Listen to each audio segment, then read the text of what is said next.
Human being या इंसान जो सबसे डिफिकल्ट ट्रेनिंग अगर वर्ल्ड में कहीं देख सकता है तो वो स्पेशल फोर्सेस की ट्रेनिंग है।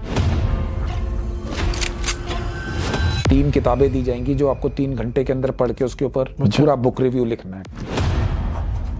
हेल वीक एक मैंने पढ़ा था, आप उस पर बात कर रहे थे, मैं उसके बारे में और डिटेल में जानना चाहूंगा। ये हेल वीक होता क्या है? हेल वीक हमारी प्रोबेशन में एक 7 दिन का फेज होता है जो हर यूनिट कंडक्ट कराती है, जिसमें आपको सोने नहीं दिया जाता। सोने नहीं दिया जाता एक भी मिनट। अगर चाइना से वॉर लाइक सिचुएशन हो जाती है तो हम उनसे कितना पीछे हैं, या हम कितने दिन सरवाइव कर पाएंगे वॉर में एज पर यू? तो आप जहाज में ट्रैवल करके जा रहे हैं, मेरे को जहाज से कूदना सिखाया जा रहा है। न्यूक्लियर वेपन्स का क्या रूल्स है या क्या सीन है, या उनको ऑपरेट करने वाले लोग कौन से होते हैं, वो क्या आर्मी से होते हैं, उसके बारे में कुछ बताना चाहेंगे? उसको सरेंडर के लिए बोला, जब वो नहीं माना तो फिर हमने रॉकेट लॉन्चर आरएल था हमारे पास, तो उससे फिर वो घर उड़ा दिया। क्या बगैर खाए कितना?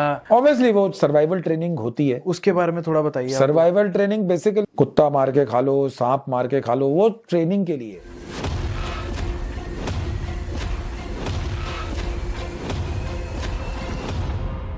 आपने अपनी लाइफ तो देखी होगी, लेकिन एक आर्मी वाले की जो लाइफ रहती है, स्पेशल फोर्सेस की लाइफ रहती है, वो कैसी होती है आज हम जानेंगे। पहाड़ों पे जहाँ पे नेगेटिव में टेम्परेचर है वहां पे रहना, कई दिनों तक भूखे रहना, और जितनी भी टफ चीजें आप सोच सकते हो मेंटली जो एक आम इंसान कर भी नहीं सकता, वो एक आर्मी के जो सुपर ऑफिसर्स है वो करते हैं। इसके पीछे उनकी मेंटली प्रिपरेशन कैसी होती है उस पे जानेंगे। एक आर्मी की पूरी लाइफ कैसी रहती है, फिजिकली वो कैसे इतने फिट रहते हैं, और जो उन्होंने अलग अलग आप कह लीजिए कि ऑपरेशंस किए हुए रहते हैं, उनके बारे में आज हम जानेंगे। और इस चीज को बेहतर जानने के लिए मेरे साथ शिवेंद्र जी जुड़े हुए हैं। कर्नल शिवेंद्र जी 20 साल से ज्यादा इन्होंने अपने सर्विस में दिया है। अभी ये रिटायर्ड है सर्विस से, तो इनकी लाइफ पे ना बहुत सारे इनके पास एक्सपीरियंसेस है जो हम आज जानने की कोशिश करेंगे। Thank you so much sir, पहले तो आप आए, thank you so much for coming. Thanks a lot Praveen, आपने मुझे बुलाया।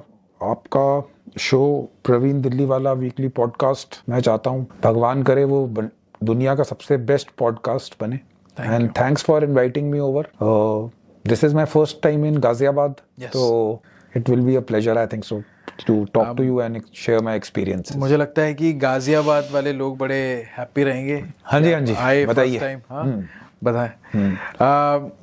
आज कोशिश ये रहेगी कि आपकी जो 20 साल की जर्नी है आर्मी में वो लोगों तक पहुंची जाए, क्योंकि ना हम लोगों ने या मोस्टली लोगों ने आर्मी वाले लोगों को मूवीज में ज्यादा देखा है। हाँ जी, मूवीज में एक हद तक चीजें सही होती है, मैं इससे डिनाई नहीं करूंगा, लेकिन एक्चुअल में जो चीजें होती है रियल लाइफ में, ग्राउंड पे जो चीजें होती है, वो शायद मूवीज में देखने को नहीं मिलती उतनी।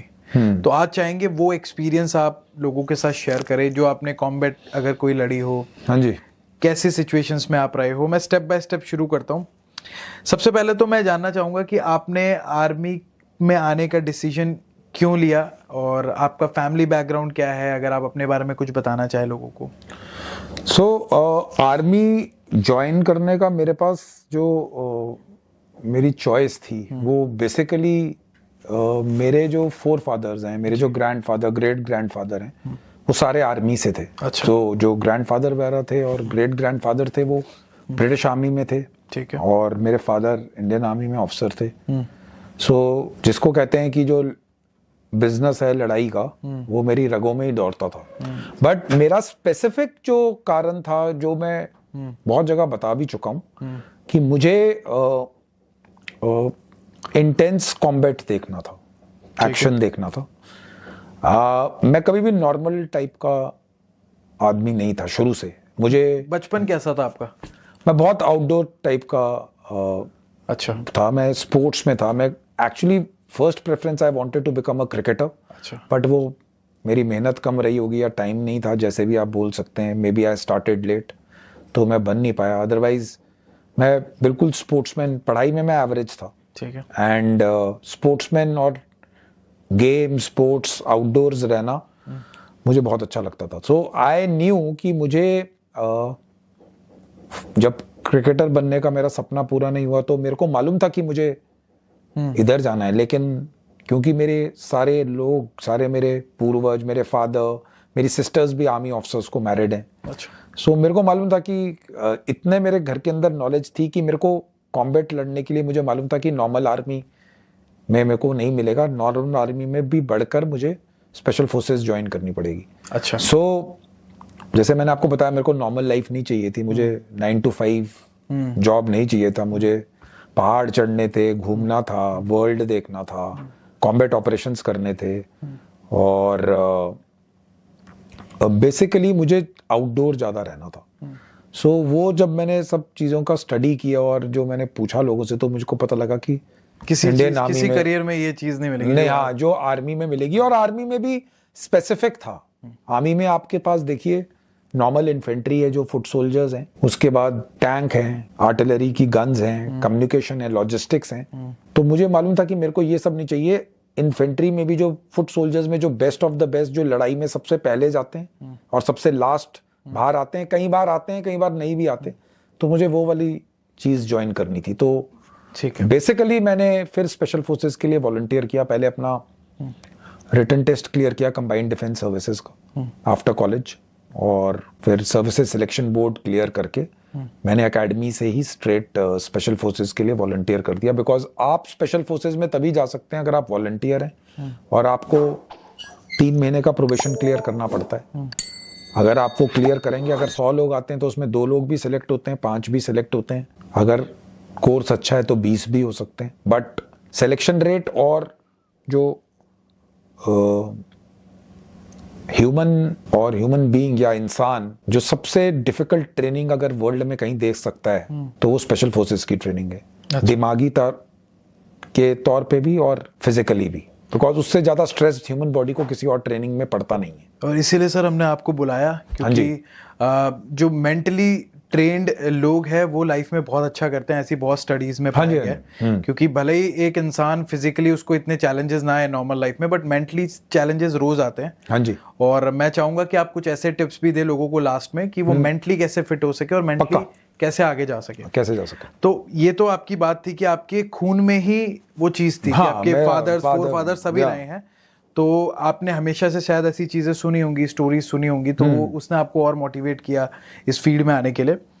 मैं जैसे आपने स्पेशल ऑफिसर्स की बात की, तो ये जो रेजिमेंट है या ये जो आर्मी की विंग है, ये बाकी विंग से कितना अलग है और इनकी ट्रेनिंग कैसे अलग होती है, और उसके बारे में थोड़ा बताइए। देखिए, सबसे पहले जैसे मैंने आपको बताया, जो स्पेशल फोर्सेज है पैराशूट रेजिमेंट का पार्ट है, ठीक है, इंडियन आर्मी की। तो अगर आपको पैराशूट रेजिमेंट और स्पेशल फोर्सेज में इंडियन आर्मी में जाना है, ठीक है, तो ये टियर 1 ऑपरेटिव्स हैं, यानी कि कंट्री के बेस्ट। अच्छा, इससे ऊपर सोल्जर्स इंडिया के पास नहीं है। ठीक है। तो अगर आपको उस क्वालिटी का ऑफिसर या फिर उसमें सोल्जरिंग आपने करनी है, तो फिर आपको वॉलंटियर करना पड़ेगा। सबसे पहले आपको आर्मी ज्वाइन करनी पड़ेगी। सो स्पेशल फोर्सेज में वॉलंटियर करने के 2 तरीके हैं। जब आप एकेडमी में ट्रेनिंग ले रहे होते हैं एज एन ऑफिसर या फिर as a recruit, as a jawan, आप ट्रेनिंग सेंटर में होते हैं जी, तो आप वहां से ही वॉलंटियर कर सकते हैं। जैसे parachute regiment training centre Bangalore में है, ठीक है, पर इसका मतलब ये नहीं है कि दूसरे आर्म्स और सर्विसेज से लोग, जैसे लॉजिस्टिक्स से, कम्युनिकेशन से, सिग्नल से, आर्मी सप्लाई कोर्स से, सर्विसेज कोर्स से, सॉरी, और दूसरी जगहों से वॉलंटियर नहीं कर सकते। लोग वहां से भी वॉलंटियर कर सकते हैं। तो बेसिकली अगर आपको बेस्ट बनना है तो आपको अपना जो नॉर्मल वाली लाइफ छोड़ के स्पेशल फोर्सेस की ट्रेनिंग लेनी पड़ेगी। उसके लिए 90 दिन का प्रोबेशन होता है। उसमें जो टेस्ट रखे हैं, बेसिकली आपको 2 चीजों से टेस्ट किया जाएगा। आपकी मेंटल रोबस्टनेस, की आपका दिमागी जैसे क्या कहते हैं जिसको, दिमागी काबिलियत कितनी है बॉडी को स्ट्रेस में लेने के लिए। फिजिकल टेस्ट होंगे जो कि नॉर्मल, अगर आर्मी का 5 किलोमीटर रन का टेस्ट है वो 25 मिनट, अंडर 30 लोगों के लिए 5 किलोमीटर का टाइम विद अपना छोटा पैक और वेपन और के साथ 25 मिनट है। तो स्पेशल फोर्सेज में वो 23 मिनट होता है। अच्छा, सो बेसिकली टेस्ट सारे वही हैं, लेकिन टाइम फ्रीक्वेंसी बढ़ जाती है। हाँ, टाइम फ्रीक्वेंसी कम हो जाती है और दूसरे टेस्ट इन्वॉल्व हो जाते हैं। जैसे आपको मैं एग्जांपल दूंगा, आपको 50-60 किलोमीटर का स्पीड मार्च, 100 किलोमीटर का रन बैक आप करके आएंगे। उसके बाद आते ही आपको 3 किताबें दी जाएंगी जो आपको 3 घंटे के अंदर पढ़ के उसके ऊपर पूरा बुक रिव्यू लिखना है, ठीक है। अच्छा। सो आपको सोने नहीं दिया जाएगा पूरे 90 दिन की ट्रेनिंग में। बीच में 6 महीने की मैंने, क्योंकि वो ट्रेनिंग मैंने 3 बारी की है, तो मैं बता सकता हूँ। जो सेकंड बारी जब मैंने की थी तो मैंने 6 महीने की थी। तो सो बेसिकली आप उस 90 दिन में 2 घंटे की नींद लेते हैं। कैसे पॉसिबल हो पाता है? मतलब एक डॉक्टर्स भी कहते हैं कि 6 घंटे की नींद जरूरी है। जरूरी है। फिर उस केस में बीमार नहीं पड़ते आर्मी वाले लोग, ना। या कैसे होता है ये चीज? वो पॉइंट इसलिए है क्योंकि जब आप अपने दिमाग को एक लेवल के आगे, ये मैंडेटेड नॉर्म्स हैं। अच्छा। ये यानी कि एक नॉर्मल इंसान के लिए मेडिकल साइंस ने नॉर्म्स बनाए हुए हैं। ठीक है। ठीक है कि आप 6 घंटे नींद लीजिए, अच्छा खाना खाइए। जी बट जब आप लड़ाई की हालत में जाते हैं जी, तो वहाँ तो यहाँ पर ये नॉर्म्स और ये सब, सबसे पहले तो ये नॉर्म्स पीछे जाते हैं जी जब आप कॉम्बैट में होते हैं।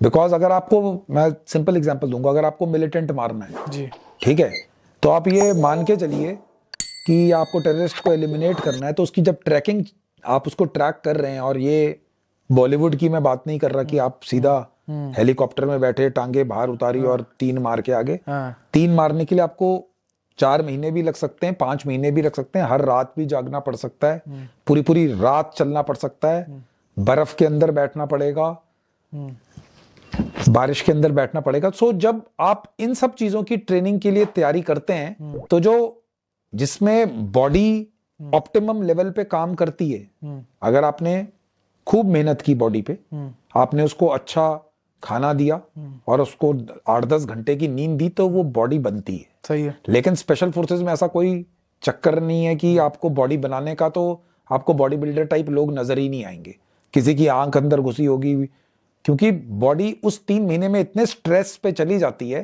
कि उसको बनने का मौका ही नहीं मिलता। उसको बनने का मौका नहीं मिलता। आपको वो काम करवाए जा रहे हैं। अब आपको मैं भगा कर लाया, ये कार्रवाई कराई, फिर आपको सर्वेलेंस लेन पे मैंने डाला, आप देख रहे हो चलते चलते, आप 3 रातों से सोए नहीं हो, अगर वहां सिगरेट का पैकेट किसी ने रखा है, तो आपकी मेंटल जो काबिलियत है, क्योंकि जब आप रियल टाइम में भी ऑपरेशन करते हो, कई बार आप 6 दिन के ऑपरेशन के लिए जाते हो, लेकिन उसमें 9-10 दिन भी लग जाते हैं। सो जो लड़ाई शुरू होती है 6 दिन के बाद, जब आपको ज्यादा बैठना पड़ता है, जब आपका खाना कम है, और आज कमांडर, आप स्पेशल फोर्सेस की टुकड़ी लीड कर रहे हो, तो आप सो नहीं सकते, कि आपको मालूम है कि अगर आप 10 सेकंड की झपकी मारी और मिलिटेंट वहां से लेफ्ट से राइट हो गया, तो फिर आपको कभी मिलेगा नहीं। सो उस टाइप की ट्रेनिंग के लिए नॉर्मल माहौल नहीं बनाया जा सकता, जो नॉर्मल मेडिकल साइंस बोलती है कि, क्योंकि वो नॉर्मल लोगों के लिए, आप एक आदमी को एक्सट्रीम वायलेंस के लिए तैयार कर रहे हो, उसको हथियार खोलना जोड़ना, जिसको हम कहते हैं आंखें बंद करके प्रैक्टिस करना है। ठीक है। सो जो भी चीज उसको वो करा रहे हैं, बिकॉज अगर मैं आपको नॉर्मल ट्रेनिंग दूंगा तो आप नॉर्मल आदमी बनोगे। सही है। अगर मैं आपको एबनॉर्मल ट्रेनिंग दूंगा और मैं आपको ये यकीन करा दूंगा कि मेरे से ज्यादा ट्रेंड और फिट सोल्जर कोई नहीं है, तो वो उस लेवल से ऊपर उठ जाएगा। तो उस लेवल की ट्रेनिंग को जब आप करते हैं, तो जो नॉर्मल का जो नॉर्म है, जो हम नॉर्मल, वो टूट जाता है। वो टूट जाता है। जब आपने वो चीज तोड़ दी, तो इंसान फिर जो लॉजिक होता है, जिसको आप कॉमन सेंस या बात करते हो, फिर उसको वो डिफाई करना शुरू कर देता है। तो आपने अपने, अब मैं आज भी 20 किलोमीटर भागता हूं हर रोज, ठीक है, मेरी 46 ईयर्स एज है। वो मैं इसलिए कर रहा हूं क्योंकि मैं 8, 10, 15 साल से वो काम कर रहा हूं। अगर आप 46 ईयर्स वाले को आज डॉक्टर को बोलोगे कि भाई ये हर रोज, तो वो बोलेगा भाई तू वॉक कर, है ना। आप यानी वो आप वेलबींग की बात कर रहे हो। लेकिन जब कॉम्बैट में आप हिस्सा करते हो, जब आगे से गोली चलकर आती है, तब वेलबींग और इमोशंस और ये सब चीजें सब पीछे रह जाती हैं। सही बात है। जब आपने वो ट्रेनिंग दी, जब आपने बंदे को उस लेवल पे ले आए कि उसका थ्रेशोल्ड आपने पेन का बढ़ा दिया, नामुल चोट लगी है, कहीं कुछ ज्यादा चोट लगी है, थोड़ी बहुत बीमारी है, हल्का बहुत बुखार है, वो उसको इग्नोर करना शुरू कर देता है। तो उसकी बॉडी अलग तरीके से मतलब रिस्पॉन्स, हाँ, उसकी बॉडी, और मोर सो मैं हमेशा बोलता हूं कि it is not about your legs. अगर आप 50 किलोमीटर, 100 किलोमीटर, 150 किलोमीटर भाग रहे हैं, वो टांगों का काम नहीं है, दिमाग थोड़ा है, वो दिमाग और दिल का काम है। अगर आपका दिमाग स्ट्रांग है और दिल बड़ा है, आप कुछ भी जीत सकते हो। तो दैट इज वाई जब ये पूरी ट्रेनिंग करते हैं, जो नॉर्मल लोग स्ट्रेस लेकर, आप जैसे सिविलियंस के लिए आप बोल रहे थे कि आखिर में आप पूछोगे कि, तो वो मैं आपको यही बता रहा हूं कि जब आप एबनॉर्मल चीजें उस लेवल से कर देते हैं, आप दुबई जा रहे हैं कल परसों, है ना, तो आप जहाज में सही है ट्रैवल करके जा रहे हैं, मेरे को जहाज से कूदना सिखाया जा रहा है। सो ऑब्वियसली मेरा माइंडसेट अलग रहेगा। तो हम जो जैसे मिशन इम्पॉसिबल में देखते हैं ईथन, हाँ, वो कुछ भी ईथन कर हंट, लेता है, हाँ ईथन हंट, हाँ तो वैसे कुछ लाइफ रहती है, वैसे ही लाइफ रहती है, वैसे लाइफ रहती है। लेकिन वो जो चीजें करता है वो एक ग्लैमरस वे में करता है। एग्जैक्टली, वहां इतना वहां ग्लैमर पर नहीं हमारे लाइफ में ग्लैमर नहीं है। है। और जनरली जो आर्मी मैन की लाइफ दिखाई जाती है पिक्चर्स में स्पेशली, वो बहुत ग्लैमर बहुत ग्लैमर है, ग्लैमर नहीं है, स्पेशली स्पेशल फोर्सेस में। नॉर्मल लाइफ में नॉर्मल आर्मी वाले फिर भी थोड़ा बहुत ग्लैमरस है मैं कहूंगा, लेकिन स्पेशल फोर्सेस की लाइफ ग्लैमरस नहीं है। मैं आपसे एक क्वेश्चन करता हूँ, आप मुझे बताइएगा। लोग इस तरह के ये क्वेश्चन लोगों ने बताया भी है। आपकी लाइफ में सबसे डेंजरस सिचुएशन कौन सी रही है जहां पे एक्चुअली आपको अपने सर्विस के दौरान डर लगा हो? देखिए, डर तो नहीं लगा है, डिक्शनरी में ही डर नहीं है। अच्छा। डर नहीं है, बट यस, कई बार ये रहता है कि अगर मैंने इस पॉइंट ऑफ व्यू, इस पॉइंट पे ये वाली कार्रवाई नहीं की, तो हो सकता है मेरी जान जाएगी या मेरे बड्डी की जान जाएगी। तो हमारा काम बिल्कुल स्ट्रेट है। अगर मैं टेररिस्ट को फेस कर रहा हूं लाइन ऑफ कंट्रोल पे और मैं उसको उधर खत्म नहीं कर रहा हूं, मेरे को डर नहीं है, मैं डर नहीं रहा हूं, तो मेरा ये है कि अगर उसने फायर किया और मेरा फायर उसको नहीं लगा और मेरी उस टाइप की ट्रेनिंग नहीं है कि जिसमें मैं उसको फर्स्ट राउंड पे एलिमिनेट कर रहा हूं या पहले अपने इनिशिएटिव में, तो मेरी जान जाएगी, मेरे बड्डी की। अगर वहां वो नहीं रुकेगा और हम उसको उधर नहीं रोक पाए, तो वो पीछे श्रीनगर टाउन में आएगा, सही है, वहां पर सिविलियनों को मारेगा। अगर हमने उसको श्रीनगर में भी एलिमिनेट नहीं किया तो वो दिल्ली में आएगा, सही बात, वहां पर। सो मेरे लिए जो मेरा काम है और जब मुझे जो मेरी तनख्वाह है और जो मेरे अलाउंसेस हैं और जो मुझे सरकार दे रही है, वो basically we are train to kill, यानी मारने के लिए दे रही है। सही है।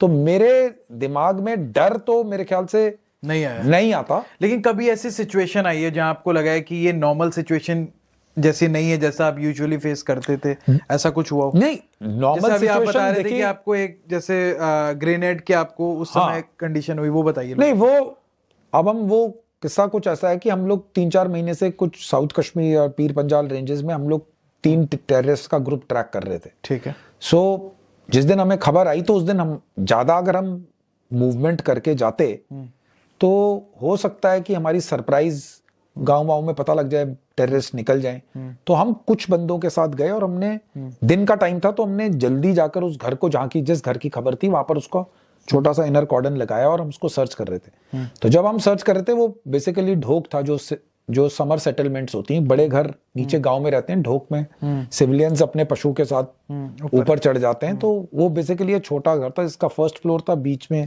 ग्राउंड फ्लोर पे पशु रहते थे, तो ज्यादा कोई एलैबोरेट अरेंजमेंट नहीं था। तो जो हमारा सोर्स था, जो आपको खबर दे रहा था, वो बता रहा था कि इसके अंदर हैं उस वक्त। तो मैं और मेरा बडी उसको सर्च कर रहे थे। तो अगर आप देखेंगे कि गांव में क्या करते हैं, फर्स्ट फ्लोर में रात को चारा डालने के लिए एक ऐसी आउटलेट सी होती।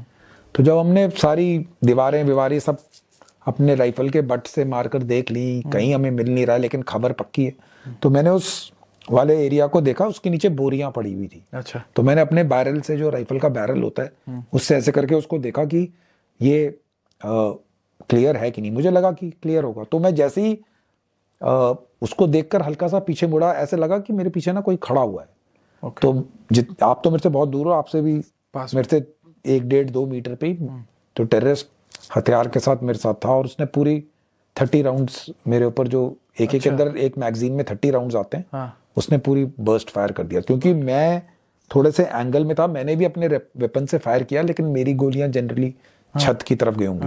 मैंने अपने बंडी को पकड़ा, हमारे पीछे खिड़की थी, हमने उसको पुश किया और वो नीचे गिरा मेरे साथ। हम 8-10 फीट नीचे आकर गिरे एंड उतनी देर में मिलिटेंट ने 2 ग्रेनेड लॉब कर दिए। जब ग्रेनेड लॉब किए तो वो मेरी टांग पे लग गए थे। बुलेट्स तो मैं पता नहीं कैसे बचाऊं, मुझे आज तक नहीं मालूम है। ये तो भगवान शिव की कृपा है कि मैं अलाइव हूँ। उसके बाद जब हम नीचे गिर गए, फिर हमने देखा कि सब ठीक ठाक है। मेरे बडी को भी लगी थी, उसको थोड़ा ज्यादा लगा था, तो 1-आधे घंटे बाद हमने उसको इवैक्यूएट कर दिया। और हमने फिर उसी टाइम पे जब हम नीचे गिरे और हमने देखा तो एक मिलिटेंट जो था वो खिड़की से भागने की कोशिश कर रहा था। एक को हमने उधर ही शूट कर दिया था और सेकंड वाले को अंदर रहा वो पूरी रात फायर चलता रहा, मैं पूरी रात ग्रेनेड के स्प्लिंटर्स, नवंबर का महीना था, ठंड थी, -2-3 डिग्री में टेम्परेचर जाता था रात। तो मैं रहा उधर ही, फिर सुबह तक रीइंफोर्समेंट, हमने उसको सरेंडर के लिए बोला, जब वो नहीं माना तो फिर हमने रॉकेट लॉन्चर RL था हमारे पास, तो उससे फिर वो घर उड़ा दिया। और अच्छा, हाँ, तो बिकॉज वो उड़ाना ही था, उसका कोई ऑप्शन नहीं था, उसके अंदर कोई सिविलियन तो थे नहीं, और दैट वाज द बेस्ट। हमने उसको बहुत बोला सरेंडर करने को, रात को पूरी रात फायर चलता रहा, उसने गाय वाय भी बाहर निकालने की कोशिश की, तो उसमें मैंने भी फायर किया, तो ठीक। तो what I am trying to say is कि ये सब चीजें जो चीजें हैं, ये क्लोज क्वार्टर्स हैं, यानी इसमें आप बच गए, आप 1000 चीजें कर रहे हैं, कॉन्टैक्ट्स देख रहे हैं, कभी आपके बडी को गोली लग गई, वो गोली आपको भी लग सकती थी, तो ऐसे तो न्यूमरस इंसिडेंट्स हैं जहां पर आप बचे हो, ठीक है, बट ये कुछ ऐसे इंसिडेंट हैं जो आपको याद रहते हैं। इसीलिए मैंने पूछा कि कुछ ऐसी चीजें जो आपको ये याद रहती हैं, बट ऐसा नहीं है कि हाथ पांव फूल गए या फिर हमने सोचना छोड़ दिया। वो तो शायद आपकी ट्रेनिंग ही वैसी होती है। ट्रेनिंग वैसी है, ऊपर से आप लोग इतने कॉन्टैक्ट देख चुके हो, आप इतना फायर फाइट से निकल चुका है इंसान कि उसको जनरली मालूम है कि इस हालात में क्या करना है। सही है, इमोशंस के ऊपर कंट्रोल है, अपने एक्शंस के ऊपर कंट्रोल है, अपनी ट्रेनिंग के ऊपर विश्वास है, आपने वो चीजें की हैं जो नॉर्मल आदमी कर नहीं रहा है, तो जनरली आप उसीलिए फिर वैसे आपका जो रिस्पॉन्स आता है दिमाग हाँ जी, में भी वैसा ही वो भी वैसा ही आता है। वो आप देखेंगे कि वो जो मसल मेमोरी है, जिसको हम मसल मेमोरी कहते हैं, कि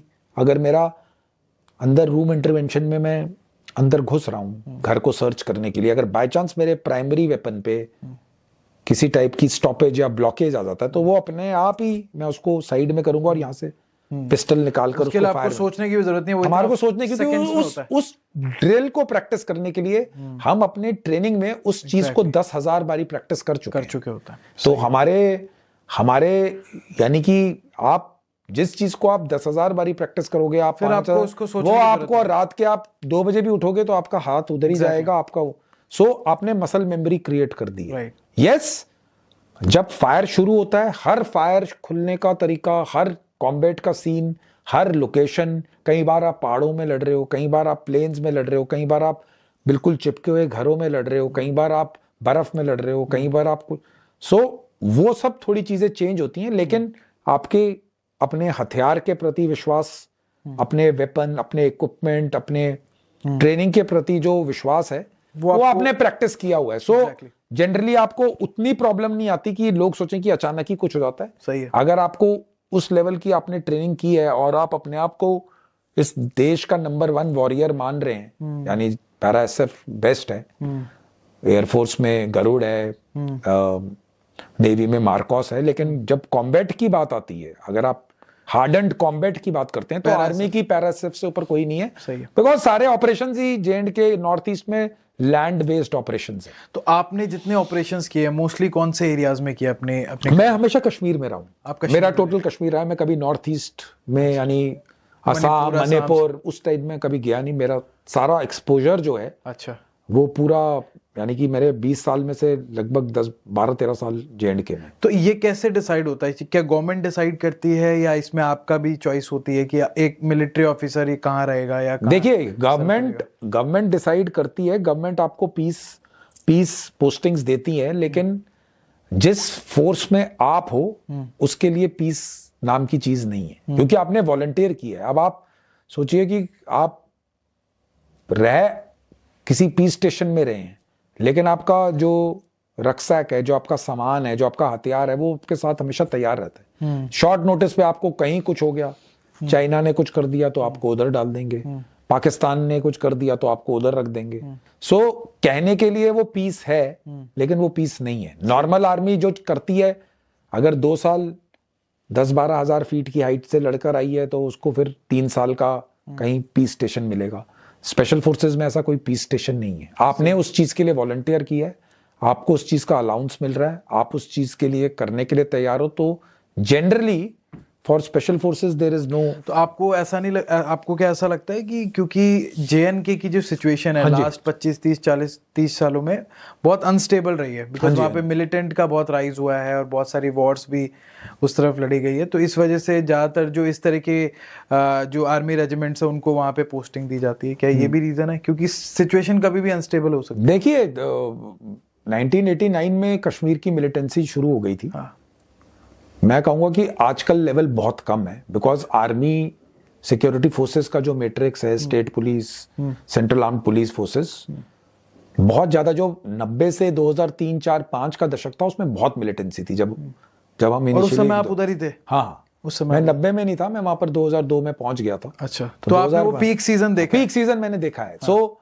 जो आजकल आप लोग टीवी पे देखते हैं, ये मैं व्यूअर्स को बताना चाहूंगा, वो वैसी मिलिटेंसी नहीं है जैसे पुरानी मिलिटेंसी थी। उसका रीजन ये है क्योंकि आर्मी और जो सिक्योरिटी फोर्सेज हैं, दे हैव इवॉल्व्ड, यानी टाइम के साथ हुआ है। सही है। पहले फेंस नहीं था, अब आप लोगों ने फेंस लगा दिया है, इन्फिल्ट्रेशन कम हो गई है, इक्विपमेंट इंप्रूव हो गए हैं। सो उस लेवल का नहीं है। बट अगर कोई ये माने कि एरिया पीसफुल बन चुका है, तो देन वो भी गलत फहमी है। आप अपना गार्ड डाउन नहीं कर सकते। अच्छा, बिकॉज थ्रेट आपको किसी भी टाइम पे आएगा। और स्पेशल फोर्सेस की सबसे इंपॉर्टेंट बात ये रहती है, जहां पर सबसे ज्यादा थ्रेट है वहां पर आपको रखा जाता है, उसमें कोई दो राय नहीं है। ये बारामूला का जो एरिया है उस तरफ ज्यादा, कहीं पर भी आप चाहे बारामूला तो नॉर्थ कश्मीर की तरफ आप चले गए, बारामूला, कुपवाड़ा, और आप साउथ कश्मीर में आ जाए, शोपियां, पुलवामा, साउथ ऑफ पीर पंजाल आ जाइए। अभी तो साउथ ऑफ पीर पंजाल जो आपका डोडा, किश्तवाड़, राजौरी, पुंछ का एरिया एक्टिव हो गया, जो बीच में 8-10 साल के लिए बिल्कुल कम हो गया था। सो मिलिटेंसी अप एंड डाउन होती रहती है, बिकॉज इसको आपको एक चीज मान के चलनी चाहिए, जे के बॉर्डर स्टेट है, आर्मी लाइन ऑफ कंट्रोल से कभी बाहर जाएगी नहीं। सही है, आप समझ रहे हो, बिकॉज बॉर्डर स्टेट, पंजाब में भी आर्मी रहती है, सही है, राजस्थान में भी आर्मी रहती है, ठीक है, बीएसएफ करती है, लेकिन आर्मी भी अपने डिफेंसेस वगैरह तैयार रखती है, क्योंकि बॉर्डर स्टेट है, कभी भी कुछ हो सकता है। तो आप जिस स्टेट की बात कर रहे हैं वो तो वहां वैसे वॉलेटाइल ही, वहां पर स्टेबिलिटी रही। तो आर्मी पर से कभी नहीं निकलेगी जे से। यस, जो सॉल्यूशन है इस प्रॉब्लम का वो बेसिकली पॉलिटिकल लेवल पे है। आर्मी इज हाँ जी। आपने कई मिलिटेंट को देखा होगा, आतंकवादियों को देखा होगा, क्या आपकी उनसे कभी बात हुई? हाँ, हमारे साथ काम करते हैं। माइंडसेट कैसा रहता है, वो क्यों इस चीज में आ जाते हैं? देखिए, पहला तो सबसे इम्पोर्टेंट चीज है कि एक जो रेडिकलाइजेशन जिसको आप कहते हैं, ठीक है, कि मेरे को धर्म के प्रति, धर्म के आधार पे।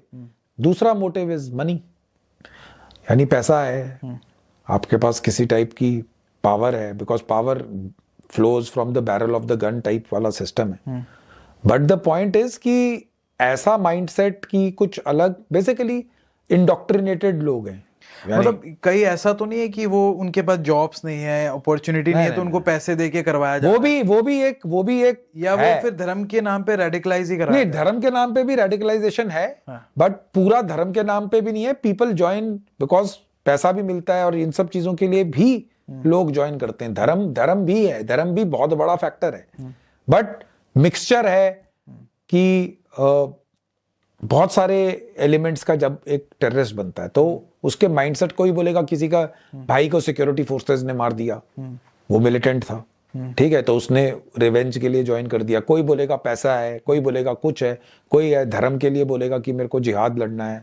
और मतलब मैं इसलिए पूछ रहा हूँ, मैंने कश्मीर फाइल्स रिसेंट में आई थी, देखी? हाँ जी, हाँ जी। आप पहले उस पे अपने व्यूज बताइएगा, वो कितनी हकीकत थी? मैंने वो मूवी देखी नहीं है। मैंने देखी नहीं है। उसमें एक कैरेक्टर था, उसमें वो कैरेक्टर का नाम मुझे अभी याद नहीं आ रहा, वो ये कहता है कि अगर मुझे ऊपर से ऑर्डर आएंगे कि मैं अपने माँ को मार दूं, तो वो उसको भी मार देगा। मतलब क्या इतने लेवल का माइंड वॉश किया जाता है? आप देखो, आप एक चीज को मान के चलो कि आप हथियार उठा रहे हैं, आप वेपन उठा रहे हैं, सो वो भी आप अगेंस्ट द लॉ जा रहे हैं। सही है, हथियार उठाना ही फर्स्ट स्टेप। अनलेस आप फौज के लिए काम कर रहे हैं, अपने देश के लिए कर रहे हैं, वो अलग चीज है, वो धर्म है आपका, वो दैट इज लीगल। सही है। लेकिन जब आप उस चीज के लिए हथियार उठा रहे हैं, तो चाहे आप अपनी मदर को ना मारें, किसी और, आप किसी की मदर को तो मारोगे। सही है। आपकी गोली और आपकी जो भी इक्विपमेंट आप यूज करते हो, हमेशा सिक्योरिटी फोर्सेस पे नहीं लगती है। तभी आप देखते हैं सिविलियंस की भी डेथ होती है, सिविलियन किलिंग्स भी होती हैं। सही है। अगर कोई इन्फॉर्मर मिल गया, उसको मार दिया, नॉर्मल सिविलियंस जो टूरिस्ट आ रहे हैं उनके ऊपर अटैक्स हो गए। सो ये तो आपकी ट्रेनिंग में कहीं था नहीं ना, कि आप सिर्फ उसके लिए काम कर रहे हो, बिकॉज आपका एजेंडा है, बिकॉज आपका दिमाग को उस लेवल पे इंडोक्ट्रिनेट किया गया है, आपको बताया गया है कि ये आप जिहाद के लिए कर रहे हो, आप मुस्लिम्स हिंदूज को मार रहे हैं। लेकिन आप जब ग्राउंड पे कांटेक्ट देखोगे हमेशा हिंदूज की डेथ नहीं होती, मुस्लिम्स की भी मुस्लिम्स की भी होती है। Civilians यानी है, किसी सिविलियंस भी- बेचारे तो वो भी इनोसेंट है। अभी कोई शॉपकीपर है अनंतनाग में, वो अपनी दुकान खोल के बैठा है, ग्रेनेड अटैक में वो भी मरता है। सही बात है। सिक्योरिटी फोर्सेस की भी होती है, लेकिन कोलेटरल डैमेजेस भी हैं। सो यही बोलना कि मैं अपनी माँ को मार दूंगा और ये, सो that is a wrong notion which public has. तो वो आपको थोड़ा क्लियर करना पड़ेगा। तो आपने सही बोला कि मतलब मरने को तो कोई भी मरने को, हाँ, अब जो Civilian गोली चाहे निकलती हिंदू हो है या चाहे मुस्लिम हिंदू, आप इनोसेंट सिविलियन को मार ही रहे हैं। हाँ। अब छोटी किसी 5 साल की बच्ची है, वो ग्राउंड लेना पे देना खेल उसका? रही है, हाँ। वो बाजार में अपनी मदर के साथ घूम रही है, वो मुस्लिम हो, हिंदू हो, कोई भी हो, लेकिन आपने ग्रेनेड फेंका तो ग्रेनेड ये नहीं देखेगा कि वो किस पे गिर रहा है। आपका एम था सिक्योरिटी फोर्सेस को हार्म करने का, लेकिन आप उसके साथ साथ सिविलियन पॉपुलेशन को भी हार्म कर रहे हैं। सो मिलिटेंट्स का ये मानना कि वो उनका तरीका है कि हम इस तरह से अपनी जो मांगे हैं वो पूरी करवाएंगे। हमारा मैंडेट है उनको एलिमिनेट करना, इससे पहले कि वो और गदर मचाएं। सो दोनों अपनी जगह पे अपने काम पे हैं। तो व्हाट डू यू थिंक, अभी कश्मीर की सिचुएशन कैसी है अभी पहले से? मेरे हिसाब से इट्स मच इम्प्रूव्ड सिचुएशन। क्या अभी सब कुछ एलिमिनेट हो गया या अभी भी नहीं, एक्टिव है? पूरा एलिमिनेशन आप नहीं बोल सकते, बिकॉज जैसे मैंने आपको बताया, जो इस प्रॉब्लम का जो रियल सॉल्यूशन है वो it lies in, it is a political solution. Political parties, centre, state government, सारे जो स्टेक होल्डर्स हैं उनको बैठ के डिसीजन लेना पड़ेगा। Army is just a means, army security forces एक मींस है नेशनल विल को पीस लाने के लिए, अपनी पॉइंट रखने के लिए, उसको एनफोर्स करने के लिए।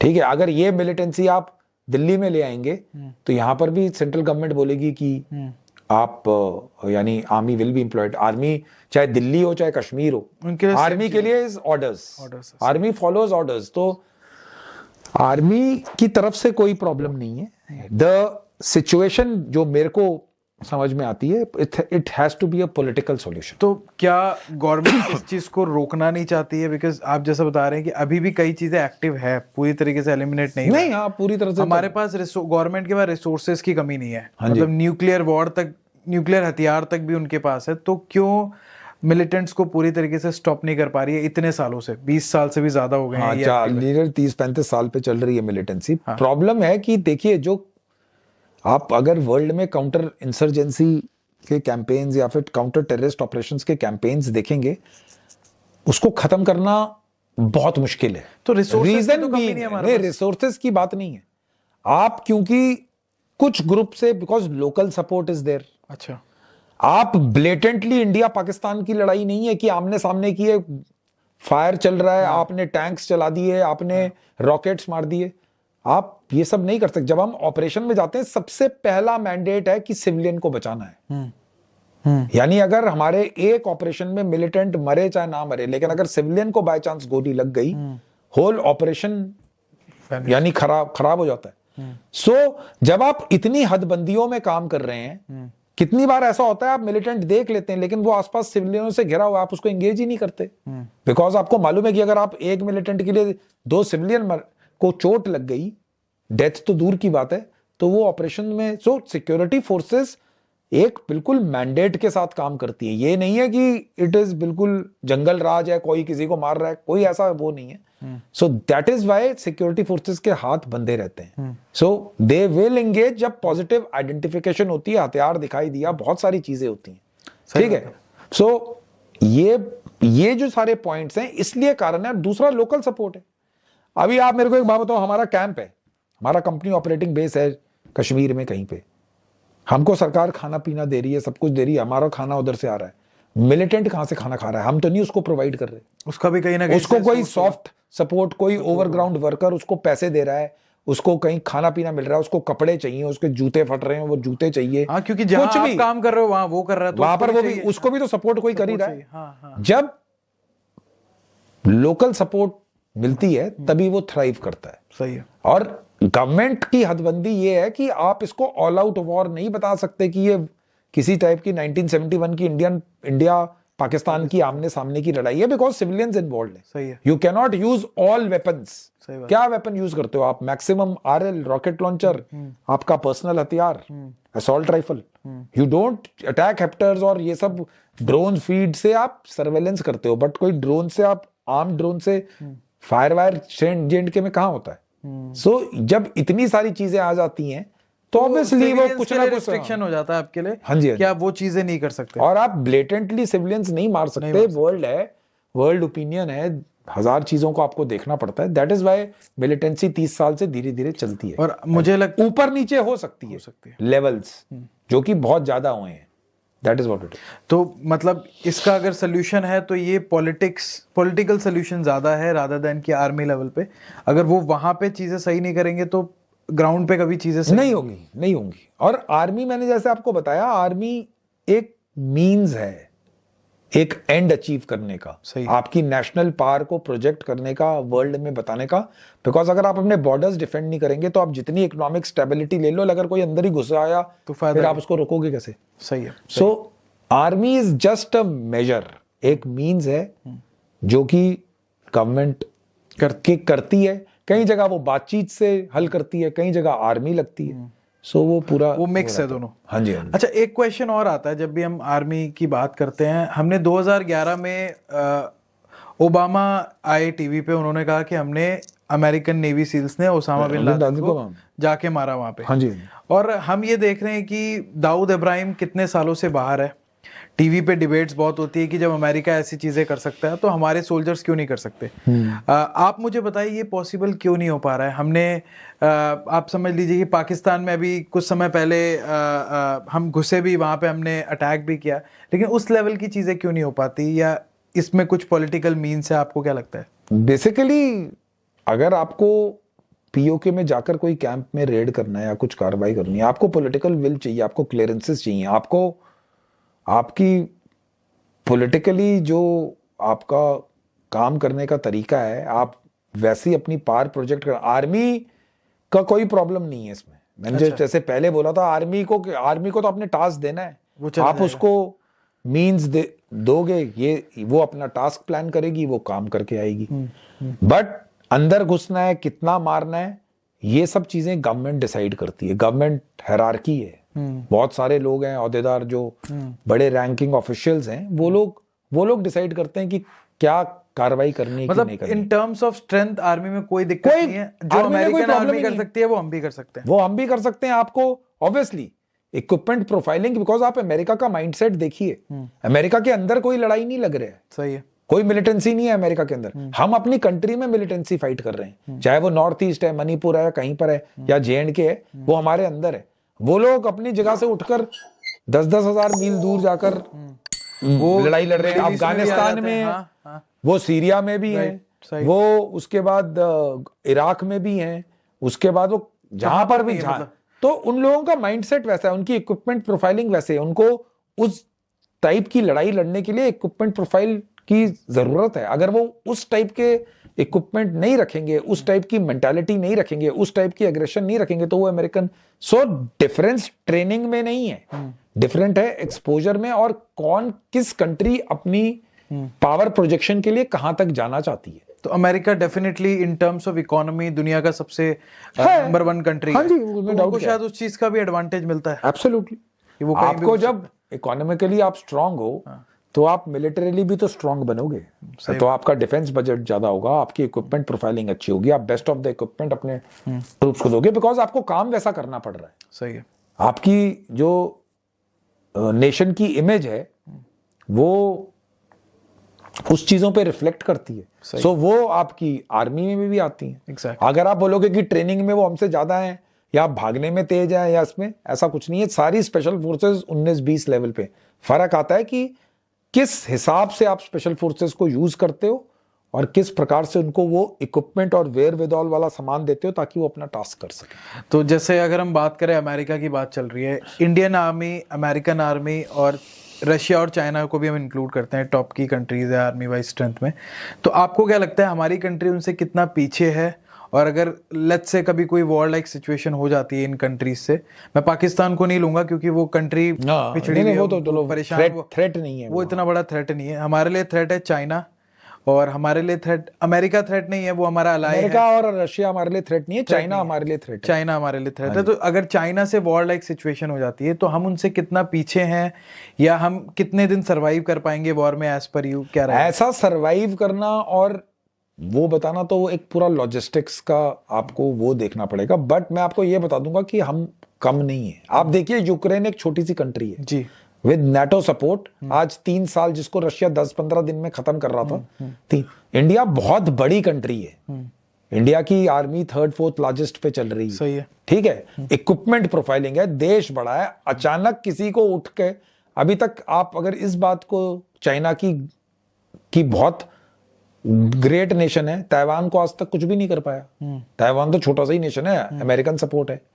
सो मैं ये बताने की कोशिश कर रहा हूं कि ऐसा कोई, यस इक्विपमेंट, अब कभी भी चाइना को आपने कॉम्बैट में ज्यादा लड़ाई पिछले 10, 15, 20, 50 साल में लड़ते देखा? लड़ाई इंडियन आर्मी कॉम्बैट में ही इन्वॉल्व है। सो बहुत सारे चीजें, क्या रीजन है आपके हिसाब से कि वो क्यों नहीं लड़ाई में इन्वॉल्व होते? चाहे वो उनकी पॉलिसी है, वो उनका स्टेट उन्होंने देखा कि हांगकांग में उन्होंने कुछ नहीं किया। देखिए वो उनकी स्टेट पॉलिसी है कि वो किस लड़ाई में इन्वॉल्व होना चाहते हैं, कि अपना, ये नहीं है कि उनके पास आर्म्स एम्युनिशन और उन्होंने प्रोग्रेस नहीं की है, उन्होंने बहुत प्रोग्रेस की है। बट टिल द टाइम आप अपने ओपोनेंट से फाइट ही नहीं करोगे, आप 6 फुट 2 इंच का आदमी 5 फुट 10 इंच से लड़ रहा है, जब तक वो पंच नहीं निकलेगा, जब तक फाइट नहीं होगी, तो ये थोड़ी कह सकते हैं कि 5 फुट 10 इंच वाला हार जाएगा कि 6 फुट 2 वाला जीत जाएगा। वो ट्रेनिंग पे डिपेंड करता है, बहुत सारे फैक्टर्स हैं। लेकिन अगर आप इसको इंडिया चाइना में कंपेयर करेंगे, मुझे नहीं लगता चाइना इज अ थ्रेट। इतना थ्रेट है पर इतना बड़ा नहीं है कि हम लोग बिल्कुल ही सब कुछ छोड़ छाड़ के हार वार के हमारा एरिया ही कैप्चर हो जाएगा। जैसे 1962 में हुआ था, ऐसा कुछ नहीं होने वाला हमारे साथ। We will fight back, we will hold. उसके बाद से तो हमारे हथियार भी इंप्रूव हुए, सब चीजें इंप्रूव हुई हैं, आपकी 1000 चीजें इंप्रूव हुई हैं, आपका पॉलिटिकल विल अच्छा है, आपका लड़ने की टैक्टिक्स इंप्रूव हुई है, वेपन प्रोफाइलिंग ठीक हुई है। So it is not. हम जब आर्मी बजट भी देखते हैं तो उनके आर्मी बजट हमसे कई ज्यादा रहते हैं, चाहे अमेरिका के हो या चाइना के हो। तो अगर हम आर्मी इक्विपमेंट स्ट्रेंथ की बात करें तो उस हिसाब से तो वो हमसे बहुत आगे है। हाँ, मैं बोल रहा हूं इक्विपमेंट वाइज हमसे आगे हैं, पर एक पॉइंट ऑफ टाइम में आदमी भी तो मैटर करता है। हाँ। जो हथियार चला रहा है वो भी मैटर करता है। सो ये टोटली बोल देना, बिकॉज कॉम्बैट एक्सपीरियंस है, ट्रेनिंग है, वेल ट्रेन्ड आर्मी है, प्रोफेशनल आर्मी है, ये सारे फैक्टर्स भी लड़ाई में मैटर करते हैं। तो लड़ाई में वो नहीं जीतेगा जिसके पास सारे हथियार हो। हाँ, हथियार चलाने वाला कैसा है, चलाने वाला कितना है, कितनी आपकी, आप किस जगह पे लड़ाई लड़ रहे हो, आपकी पोजीशन ऑफ स्ट्रेंथ कैसी है, कैसा माहौल है, कैसी आपको सपोर्ट है, वो सारी चीजें मैटर करती हैं। सही बात है। अच्छा, अभी पूरी दुनिया में एक वॉर सी हो रही है, मतलब रशिया यूक्रेन में तो हो ही रहा है, फिर मिडिल ईस्ट में भी, ईरान में और इजराइल में भी शुरू हो गया है। व्हाट डू यू थिंक, मतलब क्या कुछ ऐसा वर्ल्ड लेवल पे, या मैं वर्ल्ड वॉर तो नहीं बोलूंगा, बट क्या आने वाले समय में हो सकता है? क्या ये वॉर्स बढ़ेगी? देखिए, ये वॉर्स तो आपके इसमें से कभी जाएंगी नहीं, till the time human beings exist करते हैं। Wars will never go off. Skirmishes Ukraine ने, जब पहले अमेरिका अफगानिस्तान में गया होता, वहां से वापस आया, उसके बाद यूक्रेन रशिया शुरू हो गई, फिर हमस ने 7 अक्टूबर को पिछले साल अटैक कर दिया, तो इजराइल हमस हो गया, उसके बाद हिजबुल्लाह बीच में आ गया, लेबनान का हो गया, ईरान में स्ट्राइक्स हो गई, ईरान ने काउंटर स्ट्राइक्स कर दी, ठीक है। कल परसों बशर अल असद भाग गए सीरिया से, रेबल्स ने टेको। ये चीजें पूरे वर्ल्ड में, साउथ कोरिया में मार्शल लॉ लगा दिया 45 मिनट के लिए। सो जो आप लड़ाई का पैटर्न देखेंगे, साउथ यानी कि अफ्रीकन कंट्रीज में सिविल वॉर्स, साउथ सुडान में और सुडान में चली रही हैं। सो ये वाला पैटर्न कभी बदलेगा नहीं। हम लोग कौन करवाता है ये, मतलब कोई तो इनको भी स्पॉन्सर करता होगा ना, जैसे ये जो आतंकवादी, ये तो स्पॉन्सर, इसमें कोई स्पॉन्सर करने वाली नहीं है, इसमें बेसिकली नेशनल विल्स हैं कि कौन कैसे उसको अपने आप को प्रोजेक्ट करना चाहता है, ठीक है, कौन एरिया टेरिटोरियल गेन्स के लिए जा रहा है, कैसी सिचुएशंस हैं किसी के देश के अंदर। जब 71 में हमारे साथ पाकिस्तान की लड़ाई हुई थी, तो सारे रेफ्यूजीज बांग्लादेश से उठकर हम कितना सस्टेन करते। सो जियो स्ट्रैटेजिक सिनेरियोज हैं, बहुत सारे सिनेरियोज हैं जो लड़ाई के लिए जिम्मेदार रहते हैं। पर अगर आप सोचोगे कि लड़ाई बिल्कुल खत्म हो जाएगी और पूरे वर्ल्ड में पीस आ जाएगा, वो नहीं होगा। इसलिए आपको वो डिटरेंट फैक्टर रखने के लिए आपको आर्मीज को ट्रेन और आर्मीज को स्ट्रॉन्ग और इक्विप रखना ही पड़ेगा। मैं कहता हूं आर्म्ड फोर्सेस को, पर से इंडियन आर्मी, एयरफोर्स, नेवी, सबको। राइट। आपको क्या लगता है इंडिया के लिए आज की डेट में सबसे बड़ा खतरा कौन है इन टर्म्स ऑफ सिक्योरिटी? अगर आप फिजिकल थ्रेट देखेंगे तो मैं चाइना को मानता हूं, ठीक है, बट अदरवाइज इंटरनल हमारी कोई प्रॉब्लम्स हैं, but we are a developing nation, हम लोग प्रोग्रेस कर रहे हैं। बहुत सारे लोग हमको स्ट्रेट अमेरिका से कंपेयर करते हैं, पर मैं ये बताना चाहता हूं कि अमेरिका को इंडिपेंडेंस 1776 में मिली थी, हमको 1947 में मिली, 250 साल का गैप है। तो वो दिखता है, टाइम लगता है हर चीज के लिए, हर चीज एक जल्दी हम 77, 78, 80 ईयर मना रहे हैं, ठीक है, अपनी इंडिपेंडेंस के। सो वी आर डेवलपिंग, हम फिर भी बहुत प्रोग्रेस कर रहे हैं, लेकिन स्टिल हमें बहुत ग्राउंड कवर करना है। राइट। सो ये बोलना कि थ्रेट, मेरे हिसाब से China is a threat, but ऐसा थ्रेट कि हमारे को बिल्कुल ही खत्म कर देगा एज अ देश, या वो टाइप की लड़ाई अब होंगी नहीं। छोटे सेक्टर में, किसी पर्टिकुलर एरिया में थोड़े एक्शंस होंगे। ऑल आउट वॉर की हर तरफ से फ्रंट्स खुल रहे हैं, मुश्किल है, मना नहीं कर सकते, बट चांसेस लेस है। तो आपको क्या लगता है वर्ल्ड वॉर के कितने चांसेस है, अगर हाइपोथेटिकली अगर होता है कि वर्ल्ड वॉर 3 होने वाला है या नहीं होगा? नहीं, अभी अरे बहुत सारी चीजें हैं, जैसे यूएन है, बहुत सारे ब्लॉक्स हैं, बहुत सारी चीजें हैं, बिकॉज पीपल नो कि आप रेपरकशंस क्या हो सकती है, कितना नुकसान होगा इकोनॉमी को, जान माल को। अभी तो बहुत सारी सेंट्रल ऑर्गेनाइजेशंस हैं वर्ल्ड में जो देखती हैं। वर्ल्ड वॉर 3 तो मेरे को अभी नहीं लगता कि होनी चाहिए अभी कोई, because nobody wants to get, because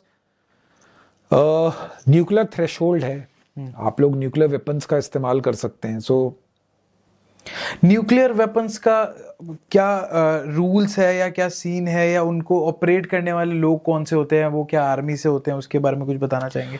nuclear weapon, the protocol lies with the, यानी कि हाईएस्ट लेवल पे यूज होता है वो। अच्छा। उसमें आर्मी का कोई रोल नहीं है। अच्छा। कि वो तो आई थिंक सो माइट बी, मेरे को डॉक्ट्रीन का थोड़ा बहुत मालूम है, लेकिन प्राइम मिनिस्टर एंड जो बिल्कुल टॉप नॉच लोग हैं वो लोग डिसाइड करते हैं। हमारा आर्मी का इसमें न्यूक्लियर वेपन से। तो what do you think Pakistan की सबसे बड़ी स्ट्रेंथ क्या है? क्या उनके पास न्यूक्लियर वेपन है, यही उनकी स्ट्रेंथ है, या उनकी आर्मी? अगर आपका कुछ इस तरीके से सामना हुआ हो उसके बारे में अगर आप कुछ बताना चाहेंगे। नहीं, पाकिस्तान की कन्फ्रंटेशन, यानी कि लास्ट वॉर हमारी जो हुई थी वो 99 ऑफ विजय में हुई थी। हाँ। सो हमने उनको हर लड़ाई में हराया ही है, सही, ठीक है। But the point which needs to be understood is कि Pakistan is not a threat, it's a failed state. Right. आप समझ रहे हो, पॉलिटिकली, इकोनॉमिकली। सही बात। हालांकि वो टेररिज्म को शुरू से प्रमोट कर रहे हैं, बिकॉज वो कभी सामने की लड़ाई जीत ही नहीं सकते थे। तो उन्होंने एक अपना जरिया बना लिया, एक जरिया बनाया उन्होंने कि बिल स्टेट स्पॉन्सर्ड टेररिज्म करेंगे। तो Pakistan, I don't think so कि कभी हमारे लिए थ्रेट, अब तो पहले कभी किसी टाइम पे होगा, लेकिन ऐसा थ्रेट कि हम लोगों की नींदें उड़ जाएं और वो सब हो जाए, वैसा थ्रेट नहीं है, बिकॉज वो खुद ही फेल्ड स्टेट है। एग्जैक्टली। आप अगर पूरी वो देखेंगे तो। और अगर हम कंपेयर करें इंडिया की आर्मी स्ट्रेंथ और अमेरिकन आर्मी स्ट्रेंथ में, तो कहाँ लगता है कि वो हमसे आगे है? मैं इक्विपमेंट्स की बात नहीं करूंगा, ट्रेनिंग वाइज भी क्या उनका कुछ अलग रहता है? ट्रेनिंग में भी आपने बताया 19-20 का फर्क है। नहीं, ट्रेनिंग और देखिए इक्विपमेंट हमसे बहुत अच्छा है। बहुत अच्छा है। हाँ, इक्विपमेंट ज्यादा है, हमसे अच्छा है। ट्रेनिंग लगभग बराबर है, बट वही है कि देखिए सोल्जर तब ट्रेंड और असली माना जाता है जब वो ज्यादा से ज्यादा लड़ाई में इन्वॉल्व है। उसको कितना एक्सपीरियंस है? आप मानते हैं ज्यादा, आपने अपना MBA कर लिया, उसके बाद आप ने ट्रेनिंग ले ली, आप बैठे रहे और आपने बाहर मार्केट देखी नहीं, नौकरी नहीं की, अलग अलग चीजें। सिमिलरली सोल्जर का है, अगर आप उसको बैठा के रखोगे, वो लड़ाइयां नहीं देख रहा है, तो उसकी जो वो कहने की बात होगी कि शेर शिकार करने निकला ही नहीं, तो फिर उसको, हाँ, उसको पता कैसे लगेगा कि शिकार। Similarly so in are case, अभी जैसे अमेरिका कहीं ना कहीं इन्वॉल्व रहता है, ठीक है, उनकी आर्मी इज कॉम्बैट हार्डन्ड जिसको कहते हैं, वो है, उनका एक्सपोजर इसलिए ज्यादा है क्योंकि मैंने पहले बताया था वो अपने देश से बाहर जाकर लड़ते हैं। और रशिया के बारे में आप क्या कहना चाहोगे? उनकी तो इकोनॉमी भी हमसे पुअर ही है, लेकिन फिर भी नहीं, रशिया की इकोनॉमी हमसे पुअर नहीं है। रशिया वो देश है जो, देखिए आप लोग, जब कोल्ड वॉर से पहले का टाइम था तो रशिया ने हमेशा यूएस को काउंटर किया है।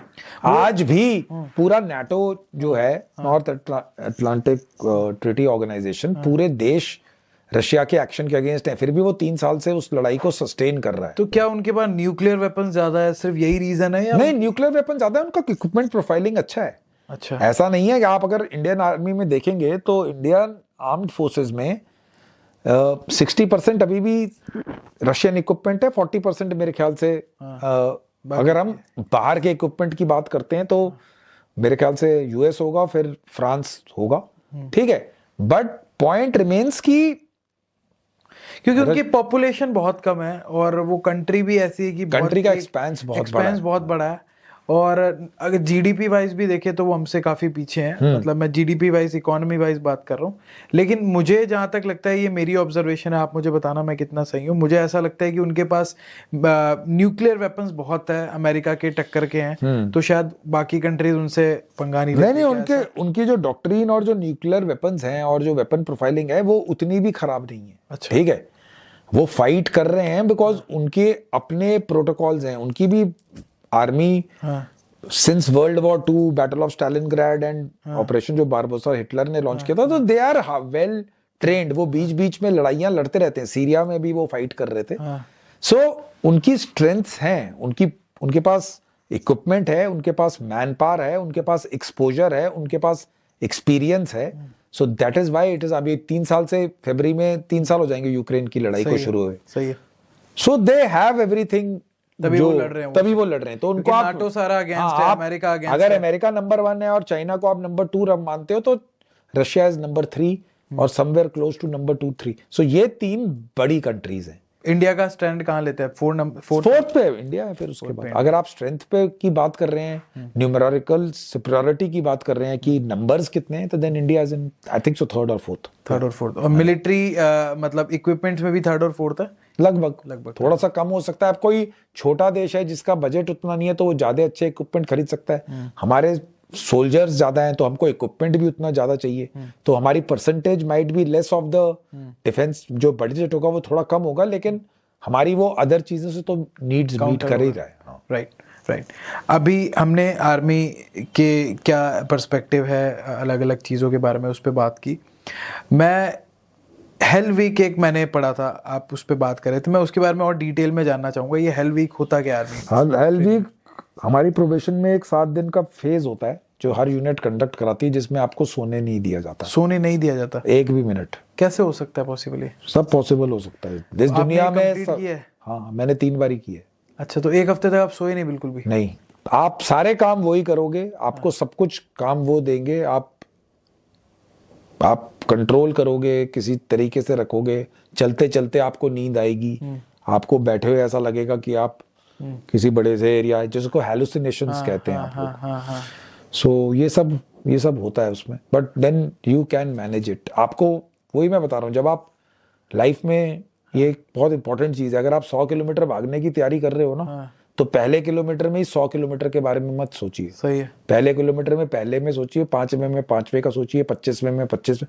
एक step at a time, sir नीचे रखकर, थोड़ी सी क्षमता बढ़ाकर आप चलते रहो, आप तब 100 किलोमीटर पहुंचोगे। सो सिमिलरली, आप जब एक बारी प्रोबेशन में घुस गए, आपने ये सब काम कर लिया, आपने सब कुछ देख लिया, सो आपको मालूम है कि, तो ये जो आप बता रहे हैं हेल वीक, ये सिर्फ पैरा फोर्सेस के लिए होता है या बाकी आर्मी रेजिमेंट्स के लिए भी होता है? नहीं, सिर्फ स्पेशल फोर्सेस की प्रोबेशन में होता है। स्पेशल फोर्सेस, चाहे वो मेरे ख्याल से मार्कोस करता है, चाहे वो गरुड़ करते होंगे, या इंडियन आर्मी की जो पैरा एसएफ करती है, ये सिर्फ स्पेशल फोर्सेस प्रोबेशन। और आपको ऐसा भी कुछ ट्रेनिंग दी जाती है कि आप बगैर खाए कितना?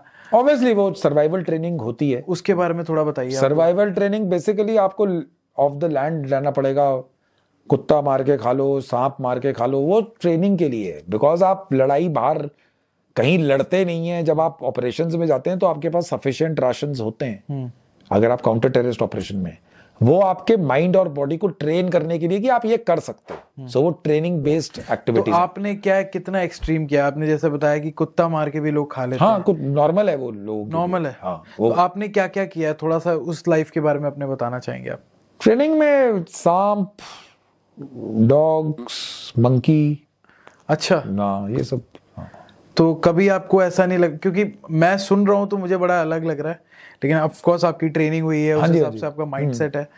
तो एक नॉर्मल बंदा जो 22-23 साल का है, उसका माइंडसेट इस तरीके का करने में कितने साल लगते हैं ये ट्रेनिंग की? देखिए, एक तो कुछ देखिए, ट्रेनिंग आपको, तब मैंने आपको पहले बताया था कि फर्स्ट ऑफ ऑल सबसे पहले माइंडसेट तो उस आदमी का होना चाहिए कि मैं ये करना चाहता हूँ। हाँ, ठीक है। और जो आदमी ये काम करता है, जो इस टाइप की लाइफ को चूज करता है जिसमें डेथ कहीं पर भी आती है, हाँ, वो नॉर्मल नहीं होगा। सही। वो कफन वो लेके आपको 100 में से एक आदमी मिलेगा, बिकॉज सबको अपनी लाइफ चाहिए, अपने माँ बाप के साथ रहना है, सिस्टर ब्रदर्स के साथ रहना है, दिल्ली में मॉल में घूमना है। सही है, सो आपको वो बंदा पहले ढूंढना पड़ेगा। सही बात है, 100 में से वो आपको 3 लोग मिलेंगे, सही बात। फिर आपको उसको ट्रेनिंग करना पड़ेगा। जब आप ट्रेनिंग दोगे तो उसमें से कई लोग भाग जाएंगे। ठीक है।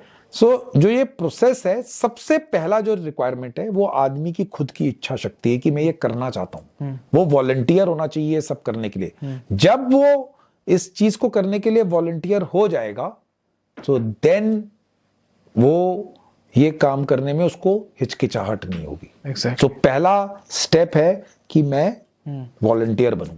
हाँ जी। तो वो आप अपनी चॉइस से कर रहे हैं? हाँ जी, वो आपको अपनी करना है, चॉइस से आपने कर सर्व करना है। हाँ, अब आप फाइनेंशियल मार्केट में आप एमबीए करना चाहते हैं, आप फाइनेंस, एमबीए फाइनेंस, तो वो आपकी चॉइस है। ठीक है। Exactly. सो फिर आपको मालूम है कि मेरे को इसके लिए कैट का एग्जाम देना पड़ेगा, लिखित देना पड़ेगा, पढ़ना पड़ेगा। सिमिलरली जो बंदा इस लाइफ में जा रहा है, वो अपने आप को फिजिकली फिट रखेगा, दौड़ेगा, भागेगा ज्यादा, उसका माइंडसेट वैसा होगा, हथियार का ज्यादा पढ़ाई करेगा, टैक्टिक्स के बारे में जाएगा, उसको कॉन्टैक्ट्स और मिलिटेंट्स और सर्वाइवल ट्रेनिंग और वो सब के शॉर्ट्स और रील देखने में ज्यादा। I am just giving an example. तो वो पहले मोटिव, सबसे पहला स्टेप है मोटिवेट। और सबसे इंपॉर्टेंट चीज है, वो ज्यादा क्वेश्चन नहीं करेगा। जो आदमी ज्यादा सोचता है ना, फिर वो करता नहीं है। सही बात। बेसिकली आप अपने माइंड को, लोग पूछते हैं कि स्पेशल फोर्सेस वाला माइंडसेट चाहिए, बनाना है, करना है, तो मैं उनको पहले बोलता हूँ कि पहले तुम आर्मी में आ जाओ, उसके बाद स्पेशल फोर्सेस के माइंडसेट में जाओ। पहले first it is a step है। अगर मुझे स्पेशल फोर्सेस ज्वाइन करनी है तो पहले मुझे आर्मी ज्वाइन करनी पड़ेगी, सही बात। फिर मैं जा सकता हूँ। और जो पूछ रहा है कि सर मेरे को फैमिली के साथ कितना टाइम मिलेगा, मेरी अलाउंसेस कितनी होगी, मेरी तनख्वाह कितनी होगी, क्या मैं अपने पेरेंट्स के पास जा सकता हूँ, क्या मैं अपनी पहली एनिवर्सरी मना सकता हूँ, अगर जो इतने क्वेश्चन पूछ के स्पेशल फोर्सेस की तरफ जा रहा है तो मैं उसको पहले ही बोल देता हूँ कि मत आना। बिकॉज आपकी रूटीन, आपकी लाइफ, आपके लिए मिशन अकम्प्लिशमेंट, जो आपका काम है, जो आपका मिशन है, वो सबसे इंपॉर्टेंट है। उस सब चीजों के आगे आपकी लाइफ, बाकी सारी चीजें प्रायोरिटी में नीचे चली जाती हैं। एग्जैक्टली। हाँ जी। तो जैसा आपने बताया, जो लाइफ है आर्मी मैन की वो बहुत डिफरेंट होती है, तो family support is very important. और जैसे आप कह रहे हो कि एक आर्मी वाला बंदा, अगर आपने जैसे खुद चूज़ किया कि आपको पैरा स्पेशल फोर्सेज में जाना है, तो एक पार्टनर भी आपको वैसे ही चूज़ करता होगा, आपके लाइफ पार्टनर जो रहे हैं, उनका क्या रिएक्शन रहता है? वो कैसे? वो देखिए, ये पूरा पैकेज है। अगर आप किसी स्पेशल फोर्सेज ऑफिसर के साथ या फिर जवान के साथ आप मैरिज कर रहे हैं, तो ये आपको बड़ी गर्व की बात है कि वो मरून बेरे पहन रहा है, वो कमांडो है, उसने छाती पे बलिदान लिखाया है, इधर स्पेशल फोर्सेस लिखा है। बट उसके साथ आप ये भी मान के चलिए कि वो आपको ज्यादा देर साथ में रहेगा नहीं, बिकॉज उसका काम देश और जो उसके रिक्वायरमेंट है वो डिफरेंट है। सो जब मैरिजेस या फिर कोई आप रिलेशनशिप में है, या फिर आपके सिस्टर्स, ब्रदर्स कोई भी हैं, वो उन सबको ये वाली चीज भी एक्सेप्ट करनी पड़ेगी कि ये आदमी टाइम नहीं दे पाएगा। अगर आपका सपोर्ट सिस्टम, बिकॉज लाइफ दोनों टाइप से काम करती है, आपके अच्छे टाइम भी होंगे, ये नहीं है कि आपको छुट्टी नहीं मिलती है, बट हो सकता है छुट्टी के बीच में आपको जाना पड़े, हमेशा नहीं, 20, 30, 40% कभी कभी चले गए। कभी कभी जिस इवेंट को आपने प्लान किया है 3 महीने से, लेकिन कुछ ऑपरेशनल टास्क ऐसे आ गए। सो फैमिलीज जो हैं वो शुरू में कई बार, अगर लोग उसी बैकग्राउंड से हैं, तो उनको जनरली समझ में आ जाता है। आपके केस में तो आसान होगा। हाँ, क्योंकि मेरी केस में आसान है, लेकिन जैसे मेरी wife was from totally civilian background, अच्छा, उनके लिए मुश्किल था। हाँ। लेकिन पहले 1-1.5 साल के बाद उनको पता लग गया कि this kind of life will remain because she has to adjust. Right, it is यानी कि आप मान के चलिए कि उनको एडजस्टमेंट में थोड़ा टाइम लगता है। मेरे पेरेंट्स, मेरी सिस्टर्स, वो खुद ही, मेरे जीजाजी भी स्पेशल फोर्सेस में, एक इन्फेंट्री में, तो वो लाइफ देख ही रहे हैं। उनको तो मालूम है कि हमारा ब्रदर ये कर रहा है। लेकिन मेरी वाइफ के लिए थोड़ा सा चेंज था। लेकिन 1-1.5 साल जब आप अपने चारों तरफ वो माहौल देखते हो और जब आप आदमी का काम करने का तरीका देखते हो, उसकी रिक्वायरमेंट्स देखते हो, उसकी जो मिशन की तरफ आप रिस्पॉन्सिबिलिटी देखते हो, सो पीपल अंडरस्टैंड। अगर वो नॉर्मल है, अगर किसी को बहुत ही मुश्किल हो रही है तो देन इट इज डिफिकल्ट। नहीं तो लोग समझ जाते हैं कि इसके लिए, काम के लिए डेडिकेशन, डिसिप्लिन थोड़ा सा ज्यादा रहेगा। एग्जैक्टली। अभी हमने बात की ट्रेनिंग की, आपने बताया फिजिकल ट्रेनिंग कैसी रहती है, और हमने पॉडकास्ट के शुरू में भी बताया था कि फिजिकल ट्रेनिंग चाहे जो नॉर्मल सिविलियंस है उनको उतनी नहीं चाहिए जितनी एक आर्मी मैन को चाहिए। एब्सोल्युटली। लेकिन मेंटली चैलेंजेस सबके पास आते हैं, हर दिन आते हैं, चाहे जॉब कर रहा है कोई बंदा या बिजनेस कर रहा है। और जैसा मैं आपके साथ बात करके समझ पा रहा हूँ कि एक आर्मी मैन का जो मेंटल स्ट्रेंथ है, मेंटल माइंडसेट जिसको कह लो, वो बहुत अलग हो जाता है ड्यू टू इस ट्रेनिंग और जो भी उसने एक्सपीरियंस लिए हैं। आप कुछ 4 से 5 चीजें ऐसी बताना चाहेंगे लोगों को जिससे उनका माइंडसेट जो है, जिससे वो मेंटली स्ट्रांग हो जाए या वो एडवर्स सिचुएशन में घबराए नहीं? क्योंकि जनरली लोगों के साथ ऐसा ही होता है, कुछ भी सिचुएशन ऐसी आती है घबराने लग जाते हैं, चाहे रिलेशनशिप में हो, फिर डिप्रेशन आता है। तो उस केस में कैसे वो अपने आप को प्रिपेयर करे? क्या आप लोगों को 3 से 4 चीज बताना चाहेंगे? देखिए, सबसे पहले जो चीज है लाइफ में, आप जब अपना career wise as a student के बाद जब आप अपना करियर चुनते हैं, तो ये जरूर जान लीजिए, ये मैं प्रोफेशनल टाइप की एडवाइस दे रहा हूं, कि आप करना क्या चाहते हैं लाइफ में। जिस इंसान को ये चीज जल्दी लाइफ में समझ में आ जाएगी, वो सबसे खुश इंसान रहेगा। जैसे मेरे को मालूम था कि मैंने स्पेशल फोर्सेस ही ज्वाइन करना है। सही है। मैं कॉर्पोरेट में MBA का पेपर देने के लिए, मेरे या लॉ में बैठने के लिए या फिर सिविल सर्विसेज में बैठने का मेरा कोई मतलब था ही नहीं। मेजॉरिटी ऑफ द पीपल, यानी जो यंग जनरेशन है, अब मेरे फादर चलो आर्मी में थे, मैं चला गया, वो ठीक है। जरूरी नहीं है कि मेरे फादर आर्मी में है तो मैं आर्मी में जाऊं, हो सकता है चॉइस, मेरी अपनी चॉइस। सो जब आप अपने करियर में अपना डिसीजन ले रहे हैं, सही है, अपनी जिंदगी की वाय को समझ लीजिए कि मैं क्या करना चाहता हूं। अगर आप सोशल मीडिया, वो अलग बात है कि आप स्टार्ट फाइनेंस से हुए, लेकिन आपने अपना सोशल मीडिया चैनल भी फाइनेंस रिलेटेड ही बनाया। सही है, सही है, बिकॉज वो आपका फोटे है, वो उसमें आपको अच्छा लगता है। जब आप अपनी चाहत जान लेते हो, जब आप अपनी वो जान लेते हो, फिर सबसे पहले जो चीज बाहर जाती है, आपको मेहनत का पता ही नहीं लगता। एकदम सही कह रहे हैं। ठीक है, बिल्कुल सही। 5 दिन है, 5 डे कॉर्पोरेट में मैं लोगों को पूछता हूं, आज फ्राइडे आया, अब सैटरडे संडे मजे। हम जब स्पेशल फोर्सेस में थे, सैटरडे संडे आप बता नहीं सकते हैं कि सैटरडे संडे को मिलिटेंट की खबर आएगी कि आज संडे है तो आज भाई इन्फिल्ट्रेशन पाकिस्तान से नहीं होगा रात को। मैं एग्जांपल 24/7/365 आप लड़ाई लड़ रहे हो। सही है, ठीक है, क्यों लड़ रहे हो? क्योंकि मेरे को वो काम करना है, वो मोटिवेशन है। ठीक है। सो सबसे पहले जितना आप, अगर आप किसी चीज में भी एक्सेल करना चाहते हो, तो अपने माँ बाप, मैं पेरेंट्स के अगेंस्ट नहीं बोल रहा हूं, मैं भाई बहन, मैं फ्रेंड्स, जो आपको अच्छा लगता है आप वो चूज करो अपना करियर। नहीं तो अगर आप वो चीज नहीं चूज करोगे, 5-10 साल के बाद आप एक प्लेट्यू पे पहुंच जाओगे और आपको उस चीज को देखने का भी मन नहीं करेगा। फिर आप रूटीन काम कर रहे हो, सुबह जैसे घड़ी भर दी, वो सुबह उठे, नहाए धोए, ऑफिस गए, वापस आए, उधर टाइम पास किया, तो कहीं ना आप अपनी ऑर्गेनाइजेशन के लिए काम कर रहे हो, ना खुद के लिए, और बोर होकर घूम रहे हो। तो सबसे पहले तो एज ए वाई, यानी कि क्यों करना है, क्या करना है, वो फाइंड आउट कर लीजिए। ठीक है। सेकेंड है कि जो लोग मैं देखता हूं कि गिव अप बहुत इजीली करते हैं।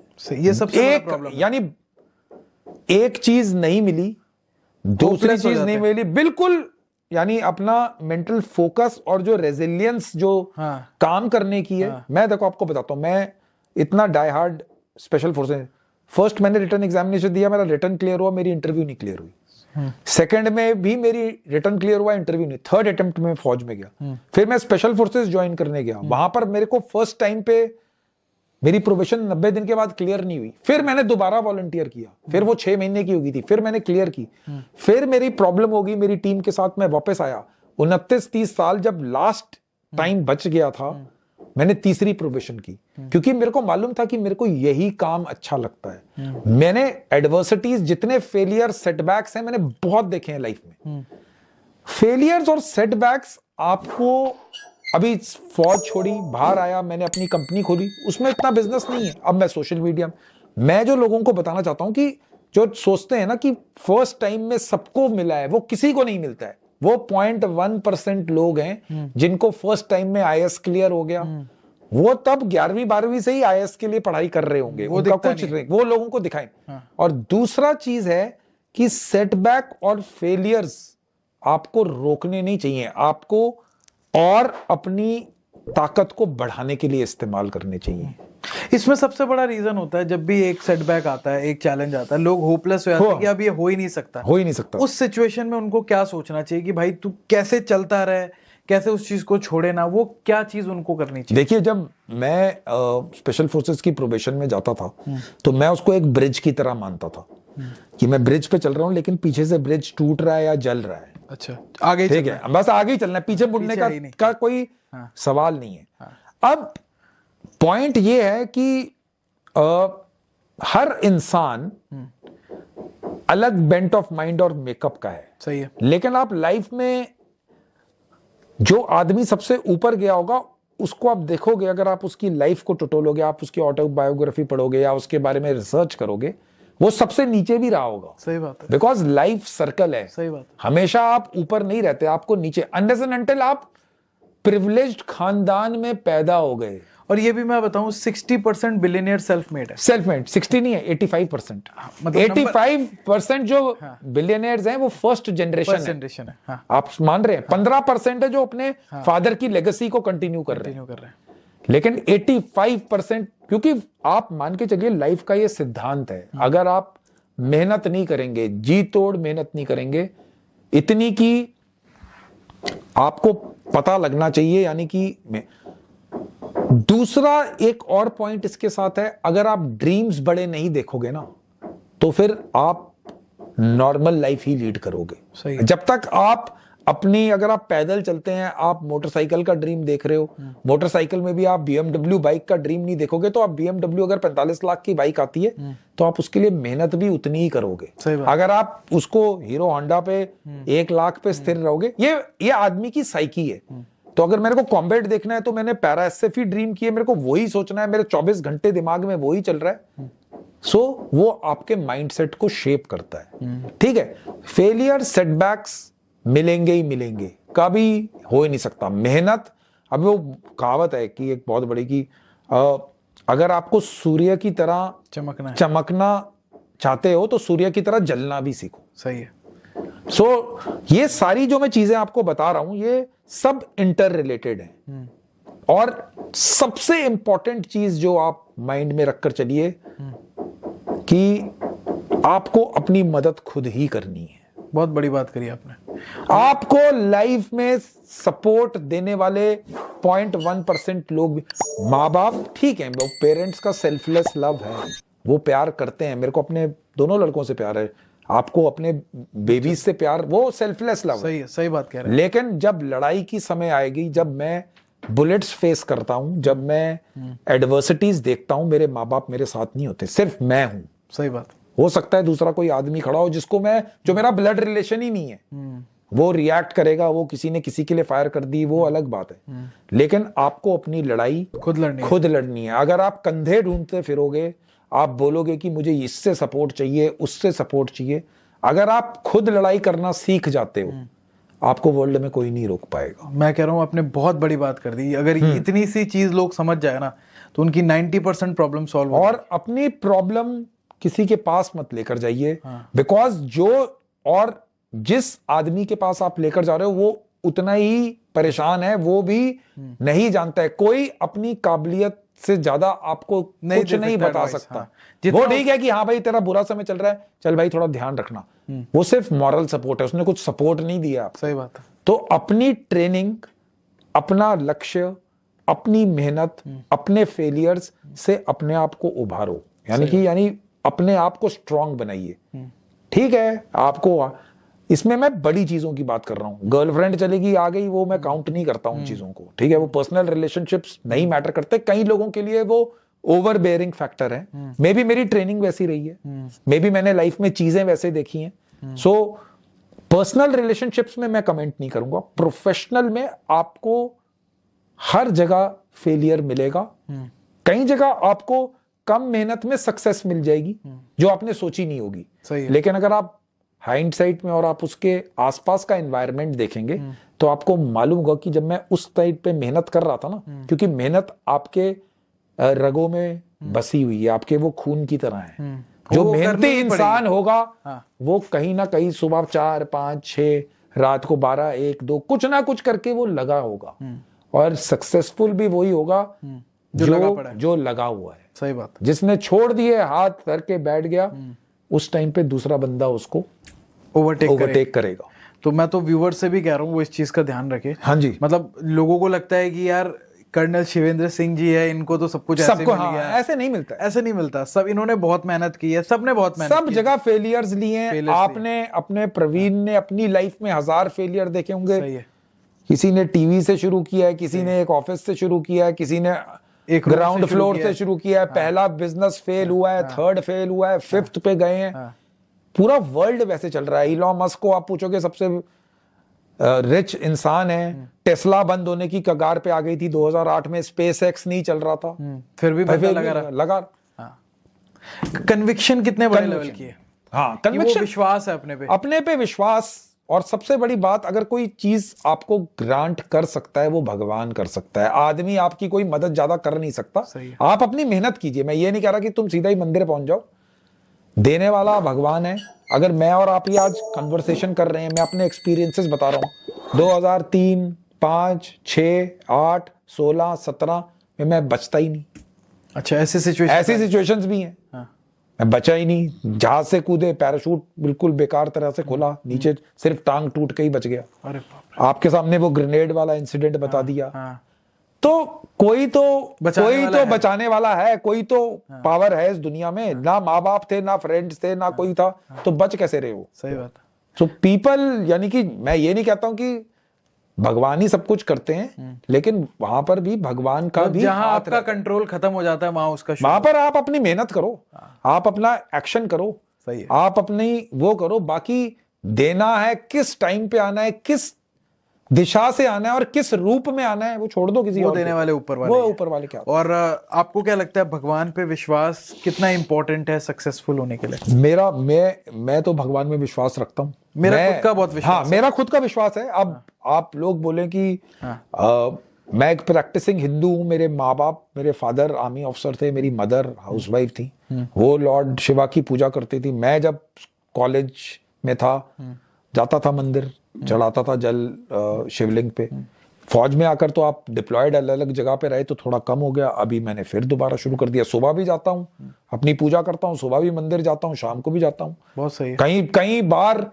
कई बार ऐसा लगता है कि आज यार काम ठीक नहीं हो रहा, नहीं बन रहा है, पर ठीक है, विश्वास पे दुनिया कायम है। मैं ये बात बताना चाहूंगा कि होप मत छोड़िए। सही बात। पैसा भी आ जाएगा, फेम भी आ जाएगी, सब कुछ आ जाएगा आपके पास, लेकिन होप जो ये एक ऐसी चीज है हर इंसान के पास है, सबके पास है, सबके पास है। ये कोई नहीं कि अंबानी के पास ही होगा या आपके पास हो गया। बहुत सक्सेसफुल जो BMW चला रहा है या लैम्बोर्गिनी चला रहा है, उसके पास है, सबके पास है। और उसने भी प्रॉब्लम्स देखी हैं। उसकी लाइफ उस लेवल पे पहुंचने के लिए उसको ये तो पूछ लो कि उसने कुछ किया होगा। एग्जैक्टली। सो पॉइंट है कि आप अपनी मेहनत कीजिए, फेथ रखिए और दिल खोल के मेहनत करो, कोई प्रॉब्लम नहीं आएगी लाइफ में। एग्जैक्टली। बहुत बढ़िया बात करी आपने। मतलब मुझे लगता है कि अपने आप पे फेथ रखना, अपनी मेहनत करना, भगवान पे फेथ रखना, आप जिस भी भगवान को मानते हैं, राइट, उन पे फेथ रखो, आप पे साथ चीज़ें अच्छी होंगी। आज की जो जनरेशन है, स्पेशली मैं जेनजीज की बात करता हूँ, कंपैरिजन के गेम में बहुत है। एक 20 साल का 18 साल का लड़का कंपेयर करता है कि भाई मुकेश अंबानी को तो 30 साल में इतना मिल गया, या मार्क जकरबर्ग तो 30 साल में बिलियनर बन गया, मैं तो कुछ नहीं कर रहा। या किसी जो सक्सेसफुल इंसान से अपनी लाइफ कंपेयर करता है। आप इस तरीके के माइंडसेट को क्या कहना चाहेंगे ऐसे लोगों को कि कंपैरिजन ना करें? और क्या एक आर्मी मैन के अंदर भी कंपैरिजन की फीलिंग कभी आती है, उसके बारे में आप क्या बताना चाहेंगे? देखिए, कंपैरिजन जो है ना, सबसे पहले मैं आपको एक चीज बताऊंगा। अगर आप अपनी काबिलियत पे विश्वास रखते हैं और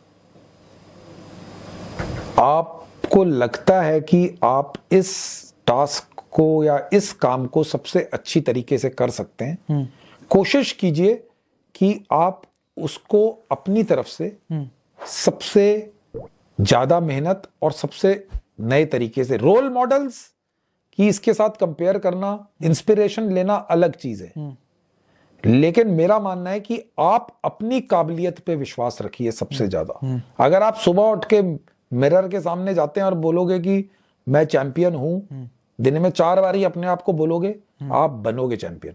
आप यही अपने आप को बोलोगे कि यार नहीं होगा, तो आपके माइंडसेट में वैसा ही जाएगा। ये साइंटिफिक, ये यानी मेरे हिसाब से एक साइंटिफिक फिनोमेना है। सही है। आप अपने आप को इतना कमजोर कभी मत मानिए।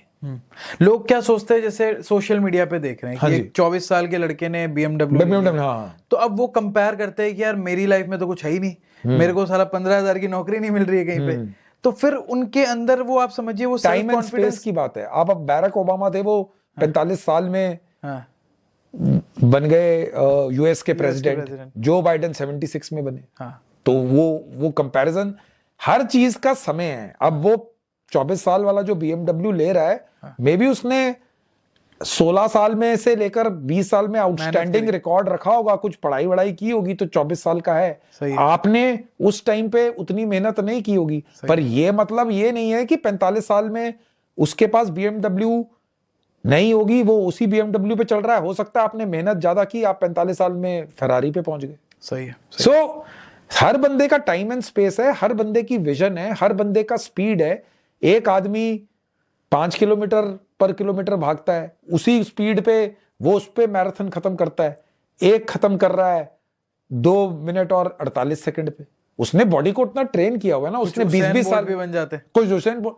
तो वही मैं बता रहा हूं कि अपनी काबिलियत आपके ऊपर है। अगर आप यूसेन बोल्ट या फिर आप एलीट कोई भी लाइफ में काम करना चाहते हैं, तो उसके लिए मेहनत डालिए। मतलब आप ये कह रहे हैं कि मेहनत पे फोकस करें कि उसने कितनी मेहनत करी, कितनी मेहनत की। ये नहीं कि आप उसकी BMW, वो अलग बात है कि BMW उसके फादर ने उसको प्रेजेंट कर दी, वो अलग बात है। बट अगर आप 2 लोग इकट्ठे स्टार्ट कर रहे हो, एंड लाइफ में आप एक चीज याद रखिए कि जो आदमी आखिरी तक लड़ेगा ना, वो ज्यादा सक्सेसफुल होगा। सही है।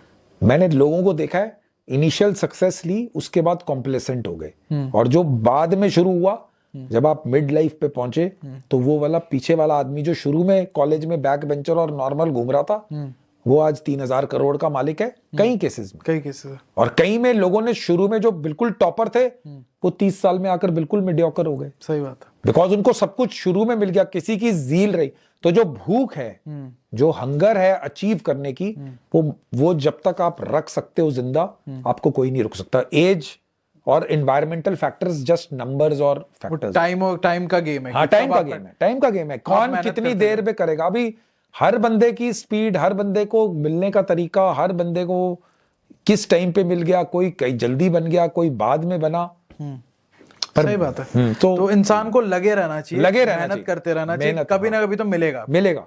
ये तो विश्वास रखना ही चाहिए उसको, क्योंकि एक जो कन्विक्शन से ये बता रहे हैं आप लोगों को, मुझे लगता है कि उससे आप ज्यादा समझोगे कि क्योंकि आपने ऐसी सिचुएशन को झेला है जहां पे शायद आपको लग रहा होगा कि यार कुछ हो ही नहीं सकता, लेकिन फिर भी आप निकल गए क्योंकि कन्विक्शन था। Conviction exactly. ये जरूर है कि उस टाइम पे हमारी जो ट्रेनिंग थी और जो मेहनत था, वो कहीं ना कहीं जरूर काम लाया होगा। ऐसा नहीं है कि अब मेरा पैराशूट खुला नहीं पूरी तरह से, तो मैंने अपना रिजर्व नहीं डिप्लॉय किया। वो मैंने ट्रेनिंग तो की थी। सही है। वो मैंने ये देखा, ये नहीं हो सकता, ये नहीं हो सकता, पोजीशन मैंने सही बनाई।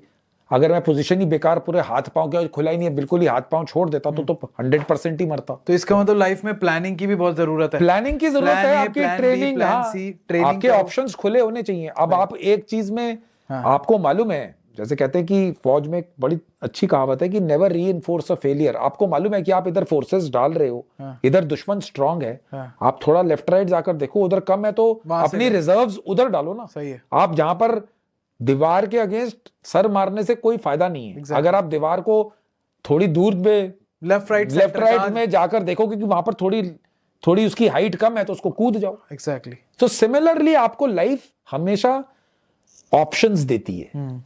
आप करना ये चीज चाहते हो। मैं भी क्रिकेटर बनना चाहता था, कभी बना ही नहीं, लेकिन मैंने फिर स्पेशल फोर्सेज में मेरा सेकंड लव मैंने सो हमेशा अपनी ऑप्शंस देखिए।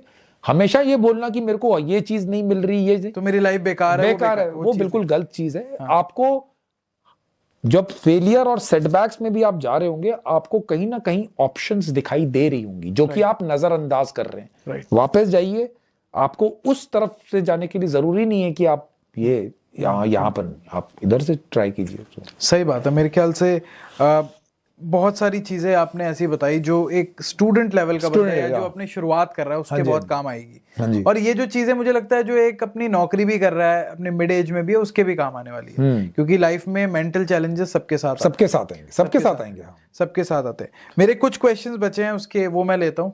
एक, मैं अभी जब रिसर्च कर रहा था आपके पॉडकास्ट के लिए, तो मैंने एक हनी ट्रैप का भी एक सुना आर्टिकल की कई कुछ ऐसे सोल्जर्स है जो इसमें भी ट्रैप हो जाते हैं। सोल्जर्स की बात नहीं है, पुलिसमैन भी है, कोई भी हो जाता है हनी ट्रैप। हाँ, आपने कभी ऐसी सिचुएशन देखी है अपने फील्ड में या कोई? हमारे को देखिए, ये है कि जब मैं हनी ट्रैप पर से कोई मेरे ऊपर नहीं हुआ है, हनी ट्रैप मैंने नहीं, बट यस, एक हमारे जो पाकिस्तान इंटेलिजेंस के जैसे हम कमांड वमांड करते थे, तो हमारे पास हमारे नंबर्स कई बार अगर लीक हो गए तो हमारे पास फोन्स आते थे। अच्छा। कि मैं सो एंड सो बोल रहा हूँ, मैं ये करना चाहता हूँ, मैं ये हूँ, ये बता दीजिए कि यूनिट यहाँ पर कहाँ पर है, हमारा एक जवान है, मैं किसी X7 पैरा का ऑफिसर हूँ और मेरी बेटी ये है, यानी मैं उसकी बेटी बोल रही हूँ, आप आजकल आगरा में हैं, यानी उस टाइप के। सो जनरली जब आप डील करते हैं, ट्रैप करने की कोशिश करते हैं, सो उसको बेसिकली आप इंफॉर्मेशन गैदरिंग का टेक्निक मानते हैं। हनी ट्रैप पर से होता है लेडी का एम्प्लॉय करना। पर से मैंने कभी देखा नहीं है, मेरे साथ नहीं हुआ है लेडीज का, बट ऐसे इंफॉर्मेशन करने वाले हैं वो जनरली वी आर ट्रेंड। हमको पता लग जाता है कि कौन सी हमने इंफॉर्मेशन डाइवल्ज करनी है जिसमें हमारी रूटीन और कोई हमसे पूछ रहा है जो कि चीज जिसमें मूवमेंट ऑफ ट्रुप्स और वो हम अपने आप ही नहीं बताते। तो जनरली वी आर ट्रेंड।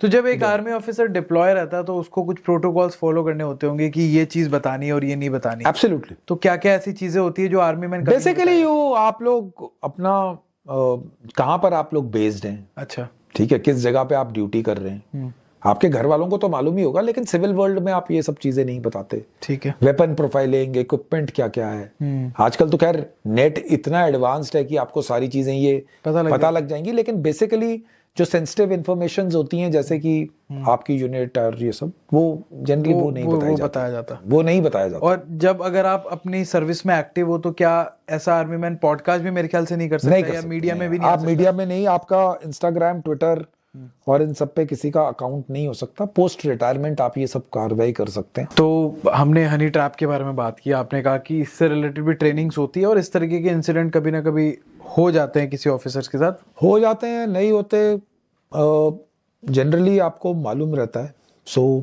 कि कहाँ ट्रैप है और कहाँ नहीं है। जनरली आपको राइट। अगर आप इंडिया की टॉप 5 फोर्सेस के बारे में बताना चाहेंगे तो इंडिया की टॉप 5 आर्मी फोर्सेस या ओवरऑल कौन सी होंगी? इंडिया की फोर्सेस, आर्मी की रेजिमेंट्स, और कैसे आप बात कर रहे हैं? मैं कह रहा हूँ in terms of strength, top 5 में अगर आप कैटेगराइज करना चाहेंगे, चाहे आर्मी हो, नेवी हो, तो कौन रहेंगे वो? देखिए, नेवी और एयरफोर्स से मेरा एक्सपोजर इतना नहीं है। एयरफोर्स से हमारा इतना एक्सपोजर रहा है कि हम उनके एयरक्राफ्ट से जंप करते हैं। ठीक है। और फाइटर जो जेट्स होते हैं उनसे हमारा कोई ज्यादा लेना देना नहीं। तो हम आर्मी की बात करते हैं। हाँ, जो आप आर्मी में अब आप मेरे से पूछेंगे तो बेस्ट, अगर आप रेजिमेंट्स का नाम लेंगे जो बेस्ट सोल्जर्स हैं, तो सबसे पहले तो स्पेशल फोर्सेस ही है, मैं अपनी रेजिमेंट का ही नाम लूँगा। देन अगर आप देखेंगे, आप पर से ऐसे नहीं बता सकते, बिकॉज हर रेजिमेंट ने, चाहे वो गोरखा राइफल्स है, चाहे वो जम्मू एंड कश्मीर राइफल्स है, चाहे सिख रेजिमेंट है, सिख हलाई है, बिहार रेजिमेंट है, महार रेजिमेंट है, या कोई भी रेजिमेंट है, हर रेजिमेंट ने अपने आप को प्रूव किया हुआ है बैटल में। राइट। सो फेवरेट्स पर से होना, यानी ये तो किसी सारी रेजिमेंट्स का अपना मैं इसलिए कह रहा हूँ, जैसे जब भी हम इस तरीके की बात आती है टॉप की, तो हम ब्लैक कैट कमांडो जो एनएसजी वगैरह, हाँ एनएसजी, अच्छा आप वैसे बात करें कि कॉम्बैट स्किल्स। देखिए, अब एनएसजी में आपको मैं एक चीज बताऊंगा, जैसे जो एनएसजी में मेजॉरिटी जो एक्शन बेस्ड जो काम है, जो काउंटर हाईजैकिंग और एंटी हाईजैकिंग और काउंटर टेररिस्ट का काम है, वो आर्मी वाले ही करते हैं। अच्छा। तो उसमें हमारी एनएसजी एक डेपुटेशन अच्छा वाली ऑर्गेनाइजेशन है। आप उसमें 3 साल के टेन्योर बेस्ड पे जाते हैं, परमानेंट एनएसजी में कोई नहीं जाता है। अच्छा। सो हमारी जैसे यूनिट है, यानी हमारी जो रेजिमेंट है स्पेशल फोर्सेस, उसमें से भी लोग एनएसजी में जाते हैं, आप समझ रहे हैं, और नॉर्मल इन्फेंट्री से भी जाते हैं।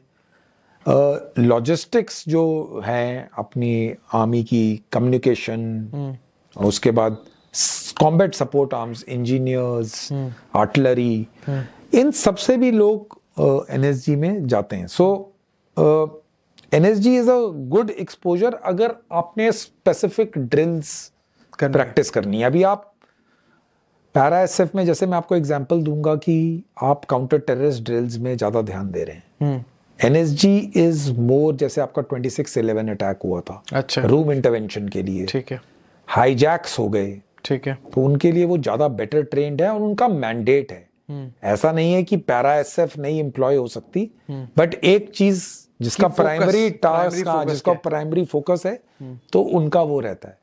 सो it is a good organisation, उनकी भी प्रोबेशन चलती है, मैंने उधर टेन्योर नहीं काटा है। अच्छा। सो पर से वो कितनी अच्छी फोर्स है, बिकॉज मेरे जवान उधर जाकर करते हैं, तो जो मेरे को फीडबैक मिलता है, जो मैं बात करता हूं, जो मेरे साथ फेलो ऑफिसर्स जिन्होंने एनएसजी काटा हुआ है, इट्स अ गुड ऑर्गेनाइजेशन। तो आपके कुछ ऐसे ऑपरेशंस भी होते हैं जहां आप स्पाइस के साथ मिलके काम कर रहे हो या पुलिस वालों के साथ मिलके काम कर रहे हो? पुलिस हमारे साथ रहती है। अच्छा। जैसे आप जेएनके पुलिस की बात करेंगे, जो उनका स्पेशल टास्क फोर्स और एसओजी वाले हैं, वो एसएफ के साथ उनके डेट्स रहते हैं। ठीक है। सो इंटेलिजेंस पुलिस की पे भी हम काम करते हैं, मिलिट्री इंटेलिजेंस पे भी काम करते हैं, अपने वाले सोर्सेज पे भी काम कर सकते हैं। स्पाइस वगैरह के साथ भी आप काम करते हैं? रॉ के साथ काम करते हैं, बट हमारा वैसा वाला काम नहीं है जैसा कि अगर आप सोच रहे हैं कि बिल्कुल ही खुफिया टाइप का काम है। रॉ के साथ मैं मिला हूं रॉ ऑफिसर से, पर मैंने कोई ऐसा ऑपरेशन नहीं किया जिसमें आप प्रॉपर टाइप रॉ का ही ऑपरेशन कर रहे हैं। बहुत लिमिटेड एक्सपोजर है मेरा। तो आपने कितना ऑब्जर्व किया उनको? क्या दिखाते हैं मूवीज में कि जैसे एकता टाइगर एक स्पाई मूवी? नहीं, इतना मेरा एक्सपोजर लेवल था नहीं, मैं कभी उतना क्लोजली और इंटीमेटली रॉ के साथ रहा नहीं हूं। सो मेरा कोई ओपिनियन और मेरी कोई राय नहीं है। बेसिकली मेरे को मालूम नहीं है, बिकॉज मैं वैसे नहीं रहा हूं। वैसे मैं कहीं हम डिप्लॉयड रहे हूं वैली में, जहां पर कोई रॉ ऑफिसर ऐसे मिल गया हो, उतना ही हेलो हाय तक रहा है, लेकिन ट्रेनिंग और क्या वो सर्च कर रहे हैं, वो उसमें मैं I am not competent to give my, because I have not served that closely with them. Right. तो हमने कई सारी बातें की आपसे। हाँ जी, मुझे बहुत अच्छा लगा पर्सनली, एक आर्मी ऑफिसर की लाइफ के बारे में जानकर बड़ा अच्छा लगा। जो आपने मेंटल फिटनेस पे, मेंटली कैसे अपने आप को फिट बनाया जाए, उस पे बातें कही, मुझे लगता है लोगों को समझनी सुननी चाहिए और अप्लाई करनी चाहिए। ऐसा नहीं है कि एक आर्मी मैन के ऊपर ही वो अप्लाई होगी, वो यूनिवर्सल है। हाँ जी, वो सिविल आर्मी हर जगह अप्लाई। आप एक चीज देखिए कि मैं बहुत जगह ये बात बताता हूँ, लोग मेरे से पूछते हैं कि एसएफ स्पेशल फोर्सेस का माइंडसेट क्या रहता है। हाँ। तो मैं कहता हूँ कि स्पेशल फोर्सेस का माइंडसेट मेरे हिसाब से कुछ नहीं है, वो एक विनर्स माइंडसेट है। वो आपको सिविल में भी मिलेगा, एक लॉयर में भी मिलेगा, एक डॉक्टर में भी मिलेगा, एक स्टूडेंट में भी मिलेगा, एक इंजीनियर में भी मिलेगा, एक सोशल मीडिया इन्फ्लुएंसर में भी मिलेगा, एक स्पेशल फोर्सेस। वो विनर्स माइंडसेट है जो कि प्रॉब्लम से आगे जूझ रहा है और उसको काउंटर करने की सोच रहा है। ये मैं बहुत जगह बताता हूँ कि एसएफ माइंडसेट कोई ग्रेट माइंडसेट नहीं, लोग ये सोच के बैठेंगे कुछ अलग फॉर्मूला, कुछ अलग फॉर्मूला है या फिर कुछ है। तो मैं बोलता हूँ it is about winners mindset. यानी कि आप कितनी एडवर्सिटीज देखी, आपने कितने सेटबैक्स देखे, कितने फेलियर्स देखे, फिर आपने उससे डबल मेहनत करके अपना दिमाग लगाकर उससे कैसे बाहर निकले। सो वही माइंडसेट है, वही माइंडसेट है। आपको कोई भी किताब हमको फौज में मिलिटेंट मारना नहीं सिखाती। वो आपकी अपनी ट्रेनिंग में जब आप अंदर जाते हो, जिन्होंने एक्सपीरियंस किया है वो बताते हैं कि यहाँ पर ऐसा हो सकता है। बिकॉज हर चीज बुक में नहीं लिखी है। अगर आप बुक्स में जाकर अपनी लाइफ अचीव करने की कोशिश करोगे तो आप नहीं कर पाओगे। सही है। सो आपके एक्सपीरियंसेस, आपके पीछे लोग जो आपके साथ हैं, जो आपके आगे वाले यानी जो आपके सीनियर्स हैं, उन्होंने आपको कैसे ग्रूम किया है। सो ये पूरा कंप्लीट पैकेज है। सो ये नहीं कह सकते कि ये वाला जो सिस्टम है या ये वाला फॉर्मूला हमारी लाइफ में काम कर जाएगा। कोई एक फॉर्मूला नहीं है, कोई एक formula. Success has no formula. लोग फॉर्मूला ढूंढते हैं, फॉर्मूला बता के जाएंगे। हाँ कि हाँ ऐसा कोई फॉर्मूला नहीं है। ये है कि हमने विजन रखी, हमने एक ड्रीम रखा, मैंने एक ड्रीम के बारे में सोचा कि मैं ये ड्रीम अचीव करूंगा। मुझे सेटबैक्स मिले, मैंने कुछ चीजें चेंज की, बाकी देने वाला भगवान है। पर मैंने पीछा नहीं छोड़ा, मैं लगा रहा। मतलब कंटिन्यू किसी काम। वो कहते हैं कि अगर आप भाग नहीं सकते तो आप चलो। चल नहीं सकते तो क्रॉल करो, क्रॉल नहीं कर सकते तो कुछ तो करो जिससे आप आगे बढ़ रहे हो। पीछे ना हो। आज से आपको आगे जाना है। एक लास्ट क्वेश्चन दिमाग में आया, आप मुझे बताइए। अभी हम जान रहे थे कर्नल शिवेंद्र सिंह जी की लाइफ इन द आर्मी। अब रिटायरमेंट आपने ले लिया है 2022 में, जैसा आपने बताया। अब आपकी लाइफ क्या है? अब आप क्या अचीव करना चाहते हैं? क्या ड्रीम्स एंड गोल है आपके? सबसे पहले इम्पोर्टेंट चीज़ है कि एक तो मुझे मालूम था कि मैं जब मैंने आर्मी में ये, फिर मैं आपको अपनी वाई की बात बता रहा हूँ जो मैंने आपको पॉडकास्ट में पहले बताई थी। मुझे मालूम था कि मैं कॉर्पोरेट सेटिंग में नहीं जा सकता। ठीक है। मैं क्यूबिकल के अंदर बैठ के 12 घंटे या 8 घंटे या 7 घंटे, मैं उन सब लोगों की बहुत रिस्पेक्ट करता हूँ जो लैपटॉप के आगे काम कर सकते हैं। सो मुझे मालूम था, तो मैंने कोई भी जो नॉर्मल रीसेटलमेंट कोर्स होता था वो किया ही नहीं। मैं यहाँ से इंडिया में से बाहर गया, मैं लंदन में रहा और मैंने क्लोज प्रोटेक्शन ऑफिसर का कोर्स किया और वापस इंडिया में आकर मैंने अपनी कंपनी एस्टैब्लिश की है। सेटबैक और फेलियर्स में वो थ्राइविंग बिजनेस नहीं है, बिकॉज इंडिया में वो स्टिल अनऑर्गेनाइज्ड, बहुत नीश मार्केट है, बहुत नीश मार्केट है। यानी जिसको मैं सर्विसेज प्रोवाइड कर रहा हूँ उससे मैं छुट्टी नहीं मांग रहा हूँ। सही बात। मैं उससे संडे नहीं मांग रहा हूँ, मैं सैटरडे नहीं मांग रहा हूं, मैं दिवाली होली कुछ नहीं मांग रहा हूं। यानी मैं 365 दिन उसके लिए काम करूंगा, लेकिन मैं उस टाइप का काम करने के लिए एक प्राइस रखी हुई है। आप समझ रहे हैं? बिकॉज मेरा जो काम है वो मेरे वर्ड ऑफ माउथ पे ज्यादा डिपेंड करता है कि ये बंदा ऐसे काम करता है, ये कर सकता है। वो टिल द टाइम जिस इंडिविजुअल को मैं प्रोटेक्ट कर रहा हूं, प्रोटेक्शन उसमें भी काम है और ये मेरा ट्रांसफरेबल स्किल है जो मैं स्पेशल फोर्सेस से लाता हूं। ठीक है, मुझे मालूम है कि कैसे, हालांकि मैं उस बैकग्राउंड से आया हूं, फिर भी ट्रेनिंग करने के बाद और कुछ थोड़ा काम करने के बाद बहुत कुछ सीखने की जरूरत पड़ती है। सो जो आदमी बोलता है कि मैं पढ़ना बंद कर दूं, किसी टाइम पे आके सीखना बंद कर दूं, तो उसकी लाइफ रुक जाएगी।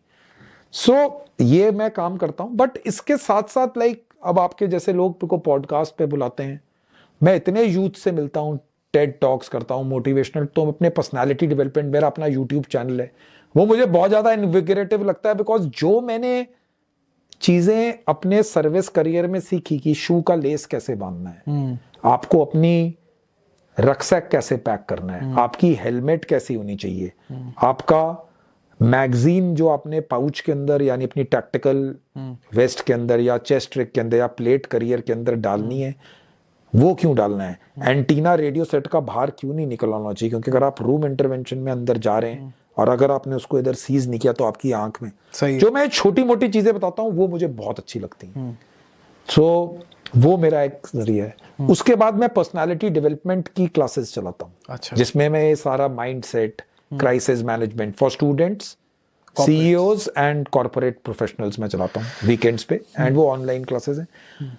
देन उसके बाद मैं सेल्फ डिफेंस की क्लासेस चलाता हूँ गुड़गांव में 1 घंटा। अच्छा। जिसमें basically physical intervention drills, unarmoured combat, अगर आप व्हीकल में आपके ऊपर कोई अटैक कर दे कैसे बचना है, आप अगर विमेन है, आपके पास हैंड बैग है, कैसे बचाना है, आपको बैग से कैसे करना है, नाइफ अटैक, बिकॉज आप जितना मर्जी जिम कर लीजिए, आप जितना मर्जी दौड़ भाग लीजिए, लेकिन अगर आपको टेक्निक्स नहीं आती, अगर आपको नहीं आती, so you are not trained to fight. अगर आप रेस्टोरेंट में खाना खाने जा रहे हैं, क्या पॉइंट्स ध्यान में रखने हैं कि आपको किस जगह पे किस प्रकार से बैठना है, एग्जिट रूट्स कहाँ हैं, तो मैं सारी चीजें उस सेल्फ डिफेंस में, तो वो मंडे वेडनेसडे फ्राइडे वो ऑफलाइन है, तो मेरे को इन पर्सन सिखाता हूँ। सो मेरे अभी आपने जो अपनी लाइफ आफ्टर रिटायरमेंट है, आप टीच भी कर रहे हैं, जो आपने सीखा है, जो मैं टीच भी कर रहा हूँ, मैं सोशल मीडिया काइंड ऑफ पे भी आप इन्फ्लुएंसर भी हूँ, मैं मोटिवेशनल ट्रेनर भी भी बन चुके हूँ, हैं। कॉर्पोरेट भी हूँ। मैं अब सोच रहा हूँ, जैसे मैं ट्रेकिंग की, मेरे को माउंटेन्स का बहुत शौक है, तो मैं वहां पर लोगों को लेकर जाऊं, वहां पर माउंटेन में स्पेशल फोर्सेस में मिशंस कैसे प्रिपेयर होते हैं, टीम बिल्डिंग एक्सरसाइज में उसको वो करके, यानी 5 डेज का कैंप रखा, जिसमें सुबह उनको फिजिकल फिटनेस के बारे में बताया, फिर उनको एक टास्क दिया जिससे टीम, बिकॉज बेसिकली लोगों को टीम बिल्डिंग का मालूम ही नहीं है कि कैसे करना। तो ये सब कर के I am having a very very blessed kind of a life. हाँ, मेरे को बहुत अच्छा लगता है। तो जो जैसे आपने तो बहुत सारे अपने करियर के जो है मतलब चीजें चूज कर ली। हाँ जी, हाँ जी। और मुझे लगता है आपके आने वाले 40 साल सेट है। हाँ, 40 साल सेट है आपके। हाँ, मैं आपको कोई यानी मैं वो दूसरी आदमी नहीं हूँ जो रिटायर हो सकता है। अगर मैं 86 इयर्स का भी होऊंगा, तो भी आप कर रहे हो, मेरे को काम कर रहा हूँ, क्योंकि ट्रेनिंग तो उस समय भी लोगों को लगेगी। तो ये करियर आपके, यानी करियर मेरा है। ऑब्वियसली आप मान के, क्योंकि आप इस चीज को मानिए कि हर चीज का कमर्शियल पार्ट होना चाहिए। सही बात है। बिकॉज अगर आप प्रवीण दिल्ली वाला वीकली पॉडकास्ट को बेस्ट बनाना चाहते हैं, तो आप कैसे बनाओगे? आपके लिए कंटेंट क्रिएशन, व्यूज आएंगे, आपको कहीं से पैसा मिलेगा। ये आप माइक आज आपने 10,000 का लगाया है, आप 20,000 का लगाएंगे, टेक्नीशियन आप अच्छे। सो कमर्शियल सक्सेस, मटीरियलिज्म होना चाहिए, कोई गलत बात नहीं है। कमाने का तरीका, जरिया, as per government law mandates कीजिए। आप चोरी करके कोई करने की जरूरत नहीं है, मेहनत करके काम कीजिए। बिकॉज पीपल फॉरगेट कि एक पॉइंट ऑफ टाइम के बाद अगर कमर्शियल सक्सेस नहीं आएगी और आप उसमें इन्वेस्टमेंट नहीं करोगे, तो वो चीज चलेगी नहीं। So you need to understand कि अगर कोई चीजें आपको दे रहा है, अब जैसे मैं फिटनेस के बारे में लोगों को बता रहा हूं, मैं यूट्यूब पे बता रहा हूं, मैं पर्सनालिटी डेवलपमेंट कर रहा हूं, मैं चार्ज करता हूं, जैसे कॉर्पोरेट से 10 for 12 sessions, 10 sessions I charge 10,000 rupees. So उनका फीडबैक आता है कि ये करना है, लोग री एनरोल करते हैं, दूसरों को बताते हैं। द पॉइंट इज कि अगर आप ऐसे ही, जैसे मेरा किसी ने कोई पॉडकास्ट देखा था, तो मैं मैक्स हॉस्पिटल था गुड़गांव में, तो वहां पर मैं एक कपल से मिला, 31 साल के होंगे वो, मेरी जो, हाँ, तो उनकी वाइफ वॉज वेरी इल। अच्छा। एंड इलाज हो नहीं पा रहा था, not because of financial, but बचने के चांसेस कम थे। तो एक रात को उन्होंने मेरा पॉडकास्ट देखा, मैं कुछ माइंडसेट के बारे में बता रहा था, उन्होंने उस पॉडकास्ट को, ही सेड कि मैं उस दिन सुसाइड कमिट करने वाला था। तो उन्होंने उस पॉडकास्ट को 5 बारी देखा, एंड देन ही इम्प्रूव्ड। सो ये यानी कि आप ये, अब मैं इसको पैसे के तराजों में नहीं तोल सकता, मॉनेटरी टर्म्स में नहीं तोल सकता। मेरे को कितने बच्चे मिलते हैं, मैं टॉक्स में जाता हूँ, 1000-2000 लोग, बहुत लोगों से, मैं यंग लोगों से, कॉर्पोरेट से, सीईओ से बात करता हूँ, मेरे को एडवाइजरी बोर्ड में लेना चाहते हैं, ये सब। सो पैसा मुझे चाहिए, क्योंकि अगर मैं यही कंटेंट अपना पहाड़ों में कुछ रियल टाइम सिनेरियोस शूट करके बनाकर, उसके लिए चाहिए होता है, उसके लिए आपको मनी चाहिए ही चाहिए। सो और पैसा कमाना कोई गलत बात नहीं है, आप सही वैल्यू दे रहे हो तो उसमें कोई बुरी बात नहीं। तो लोगों को कमर्शियल सक्सेस चाहिए के बारे में भी सोचना चाहिए, because without commercial success you can not survive. आपको क्या लगता है, जैसे आपने तो अपने आने वाले 30-40 साल सेट कर लिए, पॉडकास्ट थोड़ा लंबा हो रहा है, नहीं, कुछ क्वेश्चंस आ रहे हैं, जैसे बाकी आर्मी मैन की क्या कंडीशन रहती है जो अलग रेजिमेंट से, क्या देखिए, जिसकी हार्ड लाइफ रहती है, जो people like to spend time with their families, लोग जो जल्दी छोड़ के आते हैं, जो शॉर्ट सर्विस वाले होते हैं, कॉर्पोरेट में ज्वाइन करते हैं। पर मेरा ये टोटली मेरा पर्सपेक्टिव है। मेरा मानना है कि दिमाग, आदमी का शरीर और दिमाग हमेशा चलते रहना चाहिए, अगर उसको फिट रहना। उसके लिए लाइफ में हर पड़ाव में, सही है, आप किसी भी स्टेज में हो, मैं 46 हूं, मेरा एक ड्रीम और एम्बिशन होना चाहिए। मैं 60 पे जाऊं, ड्रीम और एम्बिशन चाहिए, 70 पे जाऊं, एंड मोस्ट इंपॉर्टेंटली आपको कम्युनिटी को वापस देना है, आपने उसको डेवलप करना है। इस देश को ओनली प्रधानमंत्री का विजन नहीं है कि 2047 तक इसको विकसित देश बनाना है, हम सबकी भी रिस्पॉन्सिबिलिटी है। तो अगर जैसे मैं 20 साल का था या 21 साल में जब मैंने एकेडमी ज्वाइन की, तो हमें कोई बताता ही नहीं था कि हमने हमारे जूते झाड़ी में अटके, हम गिरे ऊपर ऑपरेशन में, हमारा रक्सैक का पिट्ठू का वो यानी जो स्ट्रैप है वो टूटा, तब हमने इक्विपमेंट के बारे में सोचा।